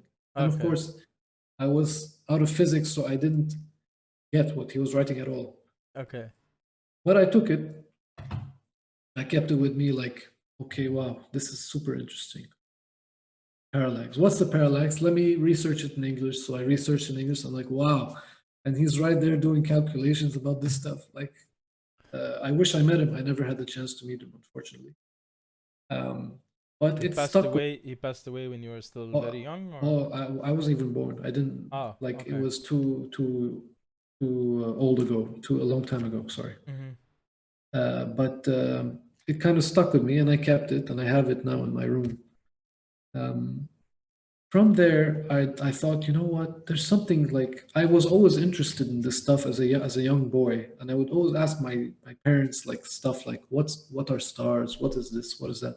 And they couldn't really answer me because they weren't into that. Like it wasn't part of the education even. Like, Yeah, it's not, you don't Yeah. get that in school. yeah, That even way. until now, some schools still don't teach you almost nothing about Most of them. space. Most Most of them, school, yeah. almost nothing about space. Yeah. Yeah. Which is very sad. Maximum they'll But tell you there are 9 planets. They still don't know Pluto is no longer a planet. yeah. Yeah. Inside joke, we get that. Yeah. But yeah, so it was so from a young age, I had very high interest in this stuff. I didn't get those questions answered. So eventually, when you don't have your questions answered through your parents because they're your direct source of education, you just eventually, like, it dies off a bit. But it started to come back up. I'm like, okay, I'm taking a break from aneurysm. I can't stay stuck at home not doing something. I need to do something. Okay, Mhm. whether it's, I don't know, play tennis or play football or do something. So I decided, you know what, let me read some books on the subject. Let me take maybe a few courses, free online courses, see what I can get, just to understand a bit more because I am curious. Just to put So this I, into a bit of context, when you decided to do that, to start reading a new field of science like on your own yeah, and investigating it, how old were you? this was easily 2016, 2017. So So I was 37? 36, 36. 37. So 36, 37 is not too late to learn something completely new. Oh, it's never too late. I don't Okay. believe in that. Yeah. Yeah. So it's not just we're already too late after uni. Uni was 10 years ago, so we're done Yeah. with learning. We Yeah. just do working for now. Yeah. That's Okay. that's the biggest lie everyone's been sold, that you can't learn a new skill Yeah. like later in life. That's totally wrong. I don't Mhm. agree with that at all. I think we should mention Brian But May here. oh yes, Brian May, like that's a great example. Yeah. You know, like doing what he did Queen. with obviously with Queen, and Yeah. then just jumping into astrophysics, and Yeah. then writing papers on dust and globular clusters, and working with the Mars. I can't remember Exploration which projects. Yeah. exploration project, something like that. And then he got a PhD. I think he was Yes. already like older than 60 something, 64 Yeah, yeah. years old. Or, Like yeah. you're never too. It's never too late. Like you always hear this, especially in our country. You hear like, "شو بدك بالشغلة," you know, just Yeah, you're too old focus to on work. study. You're too Yeah. old. Go work. Yeah, I don't believe in that at all. Obviously, I don't believe. I mean, I don't follow that idea. So, but it helped inspire, like reading a lot of books, especially on evolutionary biology, which I'm also interested in. Mhm. I enjoy reading about it, not studying it, just reading about it. Mhm. Did you say And a lot of evolution? evolutionary biology. I Yeah. thought God made everything and that was it. Are you sure about that? Okay. Go ahead. So obviously the astronomy, astrophysics part was Yeah. very interesting for me because I enjoy like reading about, talking about, discussing Mm-hmm. anything about like black holes, Mhm. exoplanets, Big Bang cosmology, things like that. I'm very interested in those subjects. Very interested in the ideas that go around dark matter, dark energy. They're just things that excite me and keep me interested in the thing, you know. Mm-hmm. So Mhm. that's why I decided, you know, let me pursue this as, you know, let me get my degree in this because I want to. I feel like I need to achieve that. That's something in my bucket list. I have to do. You Yeah. know? What I put my mind to it, Challenge. I have to do it. Challenge accepted. Challenge accepted. Yeah. And I asked my wife, I'm like, will you support me? Like, because it's going to be a hell of a journey. And she definitely said, yes, do it. You have to do what you love, you know. So I love her for that. She's everything to me, just for accepting me to follow my passion and my dreams, and for bearing with me through all this. You know, it's not easy, like, especially when you have a baby. Like, you know, like she's very understanding and very supportive of everything I do. So I love her to death. But yeah, so back to the music part. I got motivated, or I got ideas from going into that field, like Yeah. when you learn about all that. So it kind of gives you more ideas to play with when writing music, more concepts, and it starts to make you think about how you want to change the sounds. Maybe like you don't have to focus on a straight format and no guitar with symphonic keyboards Yeah. and standard bass, standard drums. You can change the format. You can add like effects here and there, make it sound like it's something coming from the future, like something, you know, this Explore is all, the unknown somehow in it. yeah. Yeah. It motivates you and it influences you a lot to explore that side of music into creating something new. And with Ruby Demon, for example, the last single we had, Oh. we told ourselves, okay, so Ruby is the first of what's going to be coming for moving forward, which is we're going to have a sci-fi theme. It's going to follow the first and second album. There's still the story that continues. Yeah. If you want to hear about the story, I can tell you that later. It's gonna have that space cosmos thing in the background, whether it's lyrically, conceptually, or in the music. You're gonna hear some like effects, things like that. And to top it up, and to add the cherry to the pie, we're going to have a new musical background overlaying over all this metal music, which is synthwave, which I'm a big fan of. Retro synth and synthwave. I don't know if you're familiar with the Yeah. style or not, but I know love, some prog bands in the 80s used some of Yeah. that, infused it with their music. Yeah. I love 80s synth. I love it. Like Yeah. play anything 80s synth, I'm like, "Ooh," like that. I just assume you should enjoy Ariam's music because he's also obsessed with those things. And Yeah. he creates it, he experiments on his own way to make the new sounds in it. yeah, yeah. I haven't had the chance to, but I'll definitely check it out. Mhm. And that's something we decided to put like for all the next songs for this third album, which is kind of a synthwave background with all the keyboards Yeah. and all the effects, so that you get that feel. It's sci-fi, it's 80s, it's retro synth wave, metal, whatever, mixed with the cosmos and all that stuff. It's a whole mesh of stuff. And that's where we are. Now we're working on the next tracks. We have quite a few tracks in the loop, and the Yeah. next two coming are 2 tracks, and they will definitely emulate this feeling to the point where I can just give you one thing, which is one of the tracks is called Cosmos, and that's all I'm going to say. So you brought a lot of that into the music.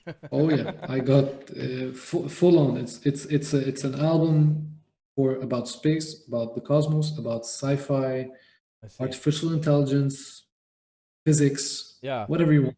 Like And all nicely- everyone is on board. Oh yeah, Okay. they're Okay. so far. I haven't heard any complaints. They're happy with the music. You know, they love. Everyone loves what we're doing. It sounds good, at least in our demos where we're sharing the music together. Everyone's happy with that. I see. We mentioned the AI part. And I think maybe it's perfect time to give that like the 5 minutes at least that it needs. You Okay. mentioned when we were talking that AI would Yeah. be in the near future, 10 to 15 years, would be able to make a metal, progressive, death metal, black metal, pop, jazz. I'm extending on what you said here. Music. An AI would be able to make music that would sound natural. I think that's added opinion here. And at the point where you don't need an artist to make the music anymore. I will stop Yeah. there to say kind of what you said. I added to it because I want to add more, and that's no longer what you said. Is that the AIs already exist where you go on a website or you can buy a license. You give the AI 10 tracks and you tell the AI, make me a track that sounds like this. That is something you can do today. And you can take the 10 best pop tracks, send it to the AI. The AI will make you a new pop track. And I can guarantee you a lot of the released new pop tracks that we're listening to are AI generated already. And they are so wouldn't be catchy surprised. They are so catchy because if you send the AI 10,000 of the most catchiest tracks, the AI recognizes the pattern and gives you a catchy track. Yeah. So we Yeah. are being already manipulated emotionally Yeah. by AI that is non-emotional. Correct? Yes. Unfortunately or fortunately, however you want to look at it, Yeah. AI is coming Mhm. and you either accept it or you don't. It's entirely up to the person. But see. what is for sure is, as you're saying, AI doing songs, there's AI writing articles, news articles, based on a certain style of reporter, or Yeah. there's AI doing news, like newscasts. You see the person doing a newscast, you think it's a real person, but it's an AI There's a TV robot. channel, I think, in Korea that already has a China or newscast. something like that. Yeah, Yeah, exactly. it's already a totally AI, like fully generated figure, and doing everything very close to being unrecognizable, but Yeah. not yet there. Yeah, But that doesn't mean it's not gonna be there in 10 years. exactly. Yeah. And the main issue with AI is that we are not, the world is moving so slow Mhm. in comparison to the speed of technology.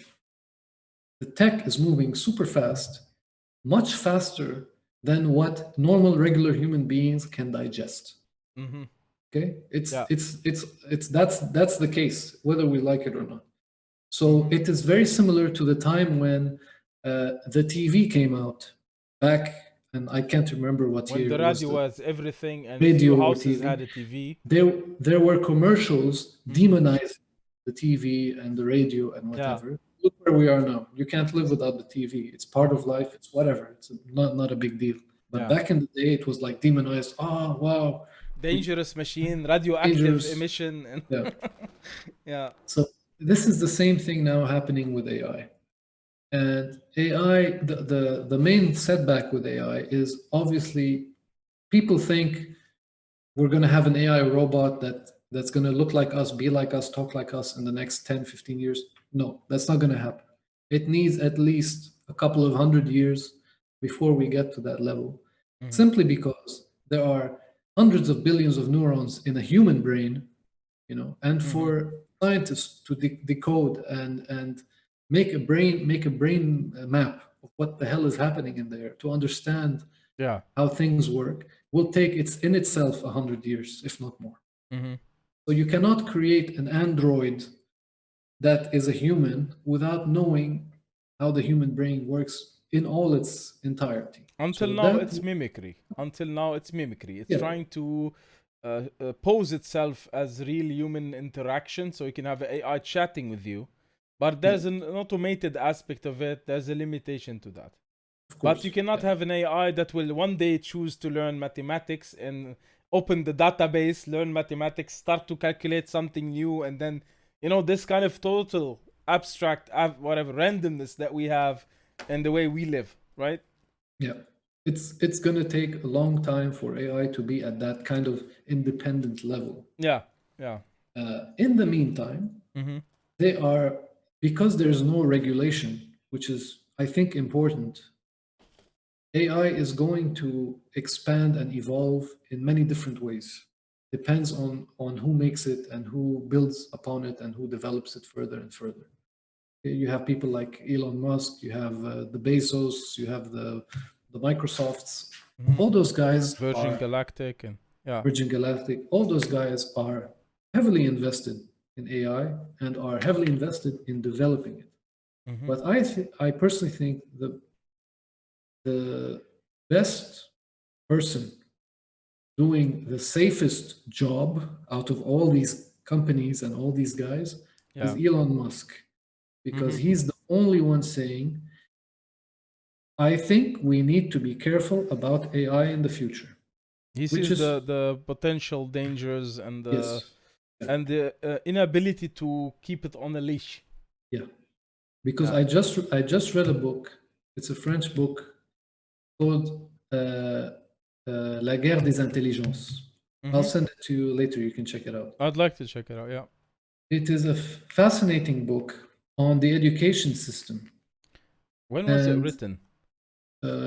not long. It was fairly Okay, so recent. it's a recent publication.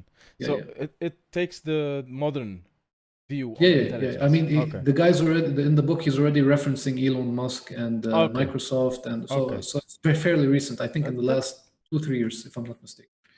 okay. But he's talking about how the education system is so slow Hmm. in correspondence with what is happening in the world in the entrepreneurial fields in Silicon Valley, in whatever. Things are going so fast. Yeah. We are so slow to Mhm. catching up. Mhm. And only the best of the best will have access, to be in companies like Google or Tesla, SpaceX. Yeah, we touched on This, this subject, but now we're coming back to it in a different way. We mentioned earlier that you said Elon Musk said that you don't need a degree to get a job. We talked about this earlier. Like he pushed this idea where the degree is not important. But if you take that sentence totally out of any context, it's totally wrong. But then yeah. when you say now that the technology in companies is evolving much faster than the education, then if you use that context, this statement is correct. It's semi-true. Yeah. Semi-true. Okay. Without an education, how are you going to operate in a place where you need the education? You need the science, Mm-hmm. right? If Yeah. you're just totally dependent on yourself and your learning curve, You need a how are you going foundation. to? You need a the strong you need the foundation. basics. Like that's why we Mm-hmm. have schools. That's why Mm-hmm. we have these classes for biology, chemistry, and whatever. So at least there's kind of a base we can work from. But from that standpoint, AI can and is doing already artificial music, if you want to call it that. And we cannot stop it. We are going to be victims of it. The only way to challenge it is to adapt. And the only way I see that happening now is basically with what bands are kind of doing now is they're creating their channels, their personalities through their channels so that they can get followers and listeners and whatever. You're going to see a lot of content creators in the future, much more than now. Much more than now. I think it's going to be oversaturated. And I think we're going to reach a point where something new is going to come along that is not a YouTube, that is not an influencer. It will be something totally different nobody has thought of. Yeah. Like 50 years ago, would you have said YouTube would exist? Would you have said Yeah. there would be influencers selling their products on YouTube? Nobody would have thought of something like that. So I think that we're going to see something new emerge out of all of this that's going to even challenge us even further. Mm-hmm. And if you're talking musically, it is going to be super difficult. Yeah. I hate saying this because I'm a musician. Part of my life has been music, but there's going to be a point where music is redundant. It's going to be done by artificial intelligence. You're not going to be able to penetrate the market with what's out there. You're competing against robots. And Yeah. if the robot has the equation for the best sounding track, how do you compete with that? The most common argument on this is that the robot lacks emotions, and music is emotions, and robot lacks creativity. Art is creativity. So how can a robot that does an equation of 1 + 1 make creative music? That's the main argument usually. Okay. Yeah. And It's how would you counter that? How would you explain a robot very creating something? it's a very flawed argument. Yeah. For the simple fact that feeling, emotion, creativity, these are all things that emerge as a result. Mm-hmm. Okay, these are emerging factors from all your neurons working together. Okay, you have hundreds of billions of neurons. Yeah. Maybe 100 million neurons out of this 100 billion are required to give that emotion effect, feeling. If in the future we can map the brain, and we will map the brain, it's just a matter of time. It's just, you read about it every day. I'm reading books on this right now. It's just a matter of time. the minimum time required, assuming computing power is there, is 100 years. If you reach this point where you map the brain and you figure out the neurons that create this emergence of emotion, feeling, you can do that and implement it with AI. I'll give you something even better. Elon is talking about putting chips in your brain. Neuralink, right? yeah, the other company. Neuralink. Yeah. Which I think is a very safe bet for our future, for humanity's. Yeah. Because without watching out for what AI is going to do, you're going to have different levels of AI. I know it's a very broad topic, but AI can be malicious. AI can be deadbeat. It won't do much for you. AI can live with you, works in parallel with you. There are different levels. And can be locked in a box and can have access to everything. Yeah. And can have the freedom to transition on different systems or be trapped in a box. The scariest AI is the silent AI, is the one that looks safe to you in the face, but in the background is planning something devious and can create something out of that. You would have to create a police AI to monitor the other AIs. I'm telling you, it is a future filled with chaos. We have one thing is sure about us as humans is that we continue to increase complexity into our lives. Everything becomes more complex when time passes. With every decade, with every 100 years, you're going to get more complexity. And that's the people like right? Yes, entropy. Everything becomes that's existence. Everything goes into more thermodynamics. Chaos. Yeah. Yes. It is super true. I mean, you look at it; it's happening all the time. And this is something our kids, our grandkids, our great-grandkids are going to have to deal with.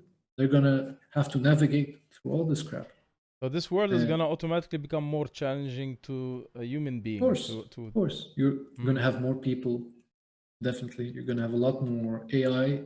So we'll have to evolve to the cyborg to keep up. Yes. I think it's part of the solution. I don't think it's the total solution. But there's also something we're discounting, which is CRISPR. Have you heard of CRISPR? Genetic modifications, yeah. CRISPR right now, nothing is stopping CRISPR from creating intelligent humans which are more capable than AI. So that's another thing.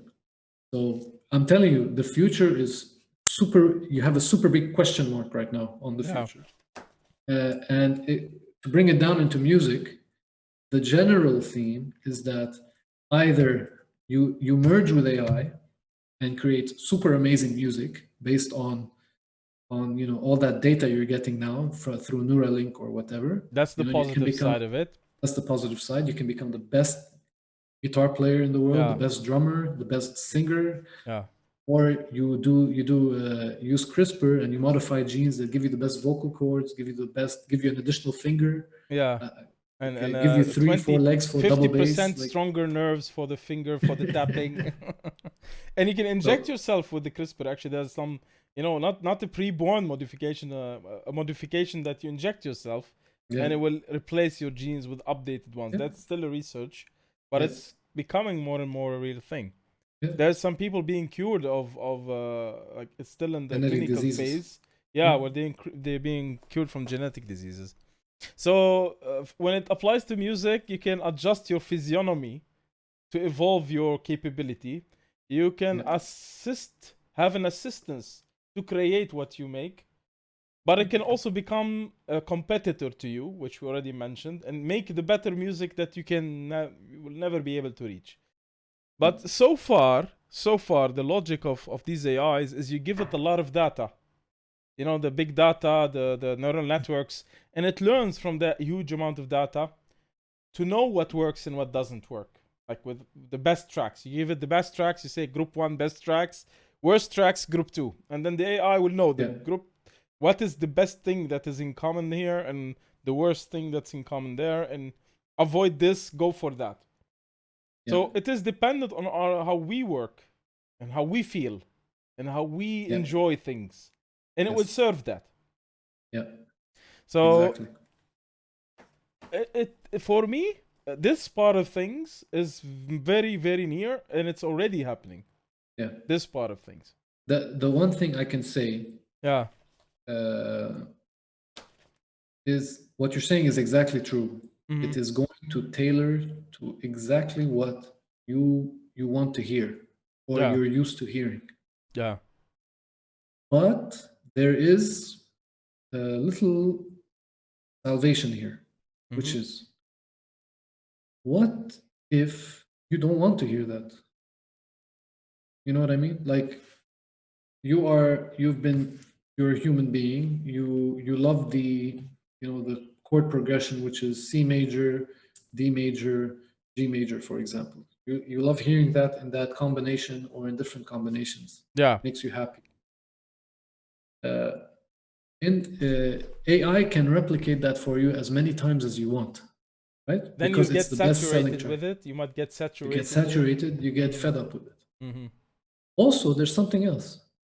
AI won't necessarily create something creative. It is creating mass product. So there may still be room for the super creative guys to create something new. Like, for example, Billie Eilish. Mhm. Her music is weird. It's not normal, right? But before her, we were listening to like standard melodies, things like that, Yeah. pop generated. But when Billie Eilish came along, her music is totally different. So there are going to be still, I think, still going to be Originators. artists, Okay. yes, Mhm. which AI cannot do. I don't think AI will be able to do that, at least in the If you very think, near future. yeah, that's what I said. If the AI is based on what you already make as humans, it will Yeah. not. It at this level of AI, it should not be able to evolve beyond it because it's dependent Yeah. on that database. But we don't know what happens Exactly. later. Because later you can give the AI everything you have and tell the AI to look for anything else, to explore the rest of it. So we don't know. But that actually brought my attention to an idea that is also a very nice possibility, a very nice aspect of this. A lot of people, at least including me, love Pink Floyd a lot. And I enjoy like the Wall album or whatever, Division Bell.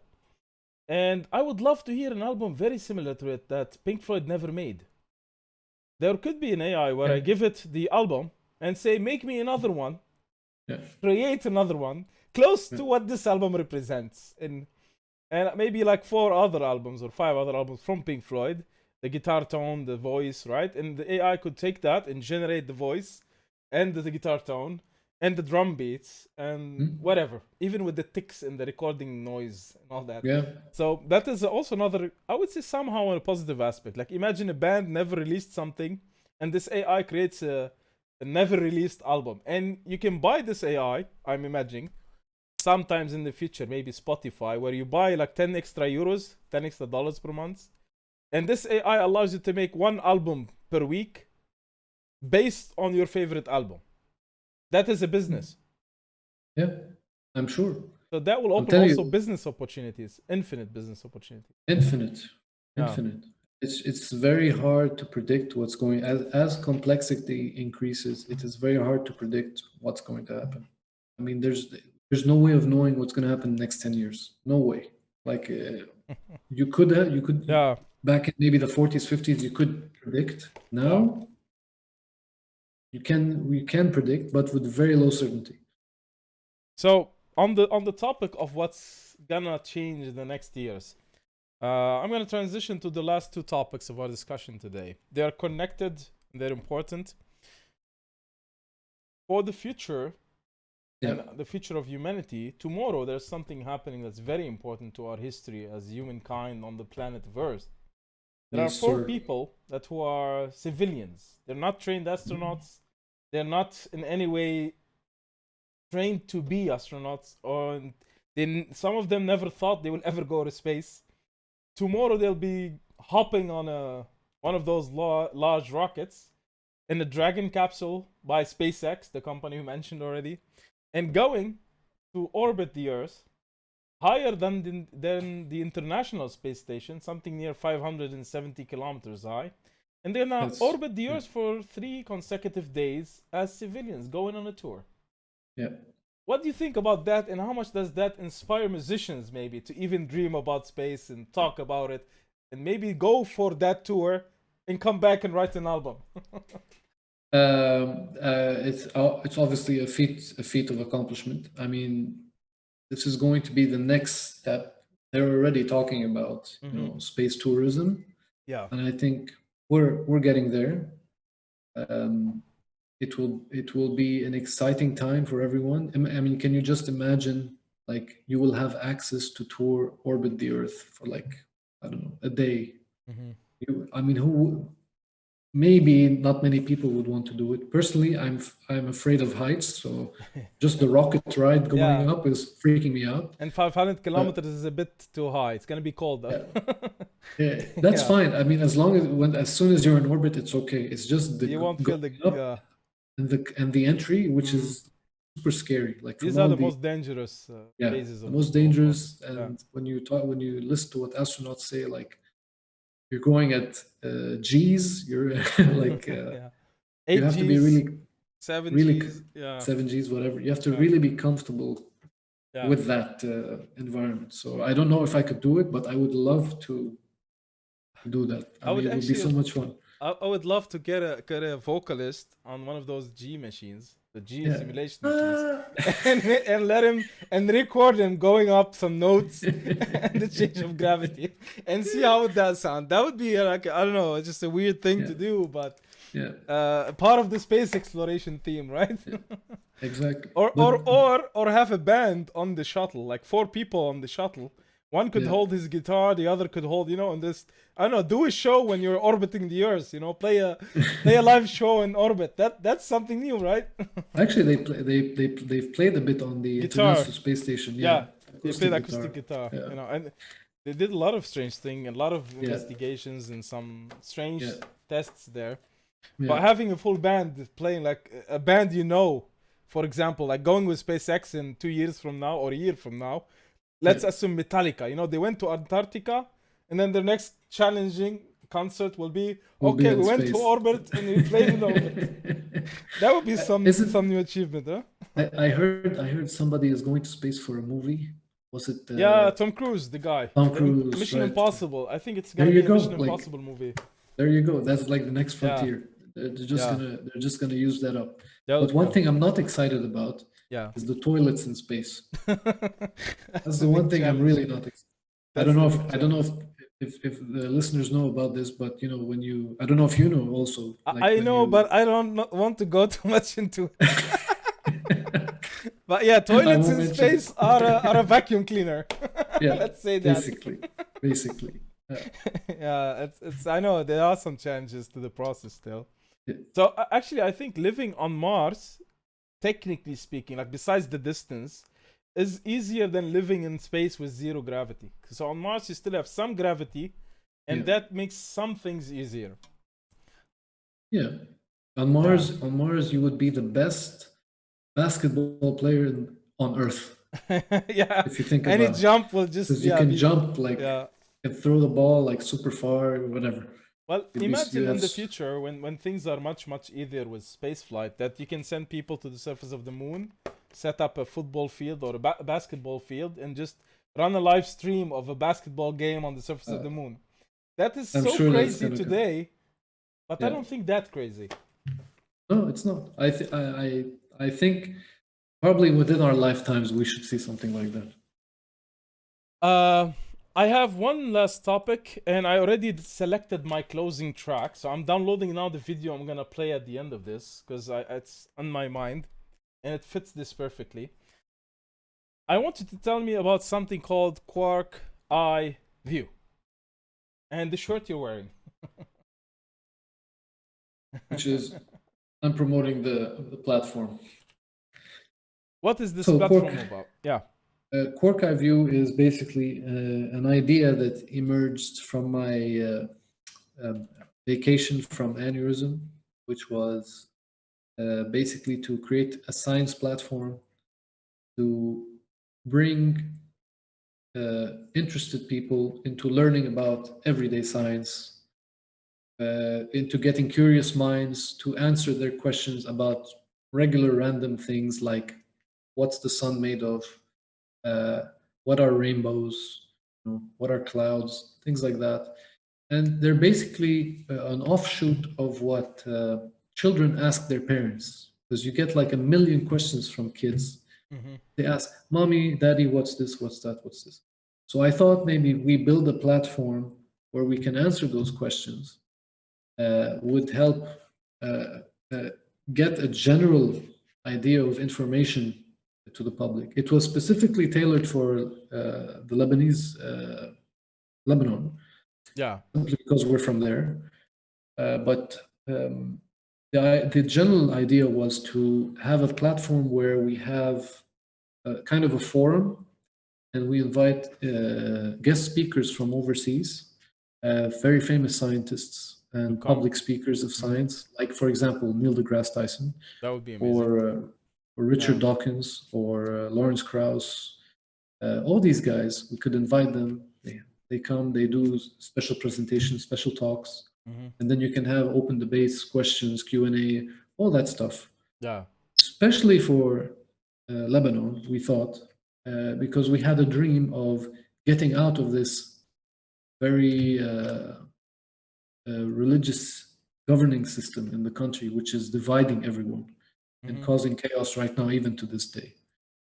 We thought that if the public had a bit more education on the subject, they would understand how science and religion are closely related, in the sense that religion does more harm to the governance of the country than leading a science-based platform to lead the country. If you have an education system that's failing, if you have no environmental policies, if you have a very weak economy, you have a very weak transportation sector, lighting, electricity, very weak. This is all a result of people not knowing what they're doing in positions of power, as a result of, especially, talking in the Lebanese country, in Lebanon, as a result of their incompetence and a result of their power sharing system. So the idea was, let's break this barrier. Let's break this idea that I don't need to be X, Y, Z to be in politics. I just want to be me, but I have a scientific background, and I can lead the country to a better place. And the way to do that was through education. We believe education is the only way to pull the country out of the crisis it is in right now. That's the only way. If an educated public is an informed public, is a public that takes better decisions, whether it is in the voting booth, whether it is in their daily lives, whether it is in their managing of their business or their businesses. I want to see our home country at the end of the day. I want to see a scientific-led Lebanon versus the thing that we're seeing today, which is a complete mess and disaster and full of bullshit. Yeah. I want to see us having excellent initiatives in the transportation sector, in the electricity files, whatever, in whatever facet you can think of. I want to see science take a forefront. Because, for example, I'm in the lighting industry myself. I'm an expert in that field. It's my bread and butter. I live it every day. I can solve the electricity crisis tomorrow. I have the solution already. So science solves most of our problems in Lebanon, but you need to know what to do. That's it. Just know the science and how to use it. Yes, that's exactly it. You need the political will. You need the people that see the vision, that look beyond their term in office. Yeah. And this is where QuarkEyeView came in. We thought we'll start small and hopefully build to become something big, to become a movement. So people can fall behind it. Not a political movement, no, just a movement of science, an awakening, movement of knowledge. An awakening, a science awakening. Yeah, you could say the scientific renaissance somehow. Exactly. We need it. We still need it in Lebanon because we seem to be degrading. Like, rather than evolving, we're going backward in our knowledge, in our scientific interest, in our involvement in science. People are leaving also. A Like lot of you the left, I well-educated left. people, they get the first chance and the best opportunity to leave, and they are the first people to leave. That's why we Yeah, mentioned, like at some other talks, that doctors were the first to leave the country because they have a very high skill level, a very high educational level that they can yeah, easily find an opportunity in any country they choose to go for. yeah, And having an educated population with a very difficult situation to live in makes it very easy for the population to move out of the country because they can yeah, easily find opportunity outside of it yeah. rather than the educated population. When they are in control of the country and they can influence the country, they will make it a country where there are opportunities, and they make it a country where they can stay and build with their Yeah. knowledge. So Yeah. I totally support what you're doing. I am totally behind such a project. I am a person of science. I'd like to talk about science, and that's what I also wanted to do here. We were supposed to be talking about music, but science is still part of our life, and science is connected to music in many ways. Yes, it And is. if you choose to ignore whatever is connected to science, you might end up damaging your some things in your life by not knowing about some things. Like many people don't have electricity, but if they knew what photovoltaic systems are, basic knowledge of that, they will solve half of their problem, and their life is Exactly. easier. And then they can go back to do whatever they'd like to do. But Yeah. that basic knowledge of science helps them It, them have a better life. yeah. And believe it or not, a lot of the followers we have now, they're young. Yeah. They're young teenagers, and there are a lot of them. We get a lot of questions Mm-hmm. in the private messages like, "What's this about? Can you explain this to me? I didn't understand it very well." Like legitimately curious That's nice. kids, and Yeah. it's very nice to have that. Yeah. And we explain it to them, and they're like, "Thank you. You explain it so much better to me here than I in a classroom. They don't even talk about this in the classroom." Yeah. We've had a lot of kids which fought against us because we were talking about evolution, and they're like, "No, how did we come from apes?" And like, Yeah. all that debate. We don't need to get into if We you want. mentioned it briefly. Yeah. But it is definitely opening dialogue, and this is Okay. what we wanted to do. We wanted to open dialogue so that people can start talking about this stuff and not just ignoring it and putting it in the background. And like I Lebanon see. is not a self-sustaining country, Yeah. and we want it to be that. So for now, this platform is totally it's for now fully active on Instagram, and you're Yeah, building a website that's coming soon. yeah. The Yeah. Yeah. Sorry. No, I was Well, just going to say that everything has slowed down now because yeah. of COVID. And because of the situation in Lebanon, Mm-hmm. we took a decision to step back Mm-hmm. and to focus internationally. Just keep it Instagram for now. We'll just keep pushing the science and hopefully gain followers and things like that. We're just waiting for the climate to get a little better Yeah. because right now, I mean, you can't do anything in Lebanon anyway, right? Eventually, The, if you want to invite speaker to come to Lebanon or to any country yeah, to do a there, presentation, to do a discussion, you need to also show that presenter, that person, that guest, that there is an audience, that there will be an yeah, audience, that there are exactly. people excited for him to be there, that people could maybe even campaign for him, like request him that we want you here, 5,000 signatures, for example. That will motivate also the speaker to take part in such events. Yeah, So it needs like an interactive cooperation. You need people to be on board. As I yeah, said, I will support this, and we'll add it to the wherever we post this. We'll add the link for QuarkEyeView as the website and the Instagram, so people can check it out. People who are interested in science, who have young children, young teenagers, university students who can follow up. There will be different subjects to share, generally on science and research and innovation and new ideas, an important scientist in our history, and it's good to learn about it, know about it, and use that knowledge to make our lives better. John, thank you very much for this very interesting conversation. Rami, thank you very much. How many hours? Wow, I not don't bad, count and I don't even look. huh? I We just said 2.5. I want to ask you, would you like to say anything at the end? And after that, Uh, I'll run the closing video. I was going to say thank you so much for having me. It's been awesome, and I really hope people enjoyed it. Thank you for tuning in if you tuned in. And check out QuarkEyeView, check out Anuryzm, check out Ordum. Any support would be appreciated. We're in this. We don't make money from any of this stuff. Like, we do it for the love of it, because it's part of our lives. It's our passion. So any support would be super appreciated. Thank you so much. And message us. Let us know you're out there. We'd love to chat back with you guys. Okay, John, thank you very much. I'm glad we had you. I'm glad we had this conversation, and I think we will have another one. We'll see when, and we'll see what about. We'll let the audience know. Thank you very much. I'm gonna run the video track, and hope to see you soon. Ciao. Thank you. Ciao.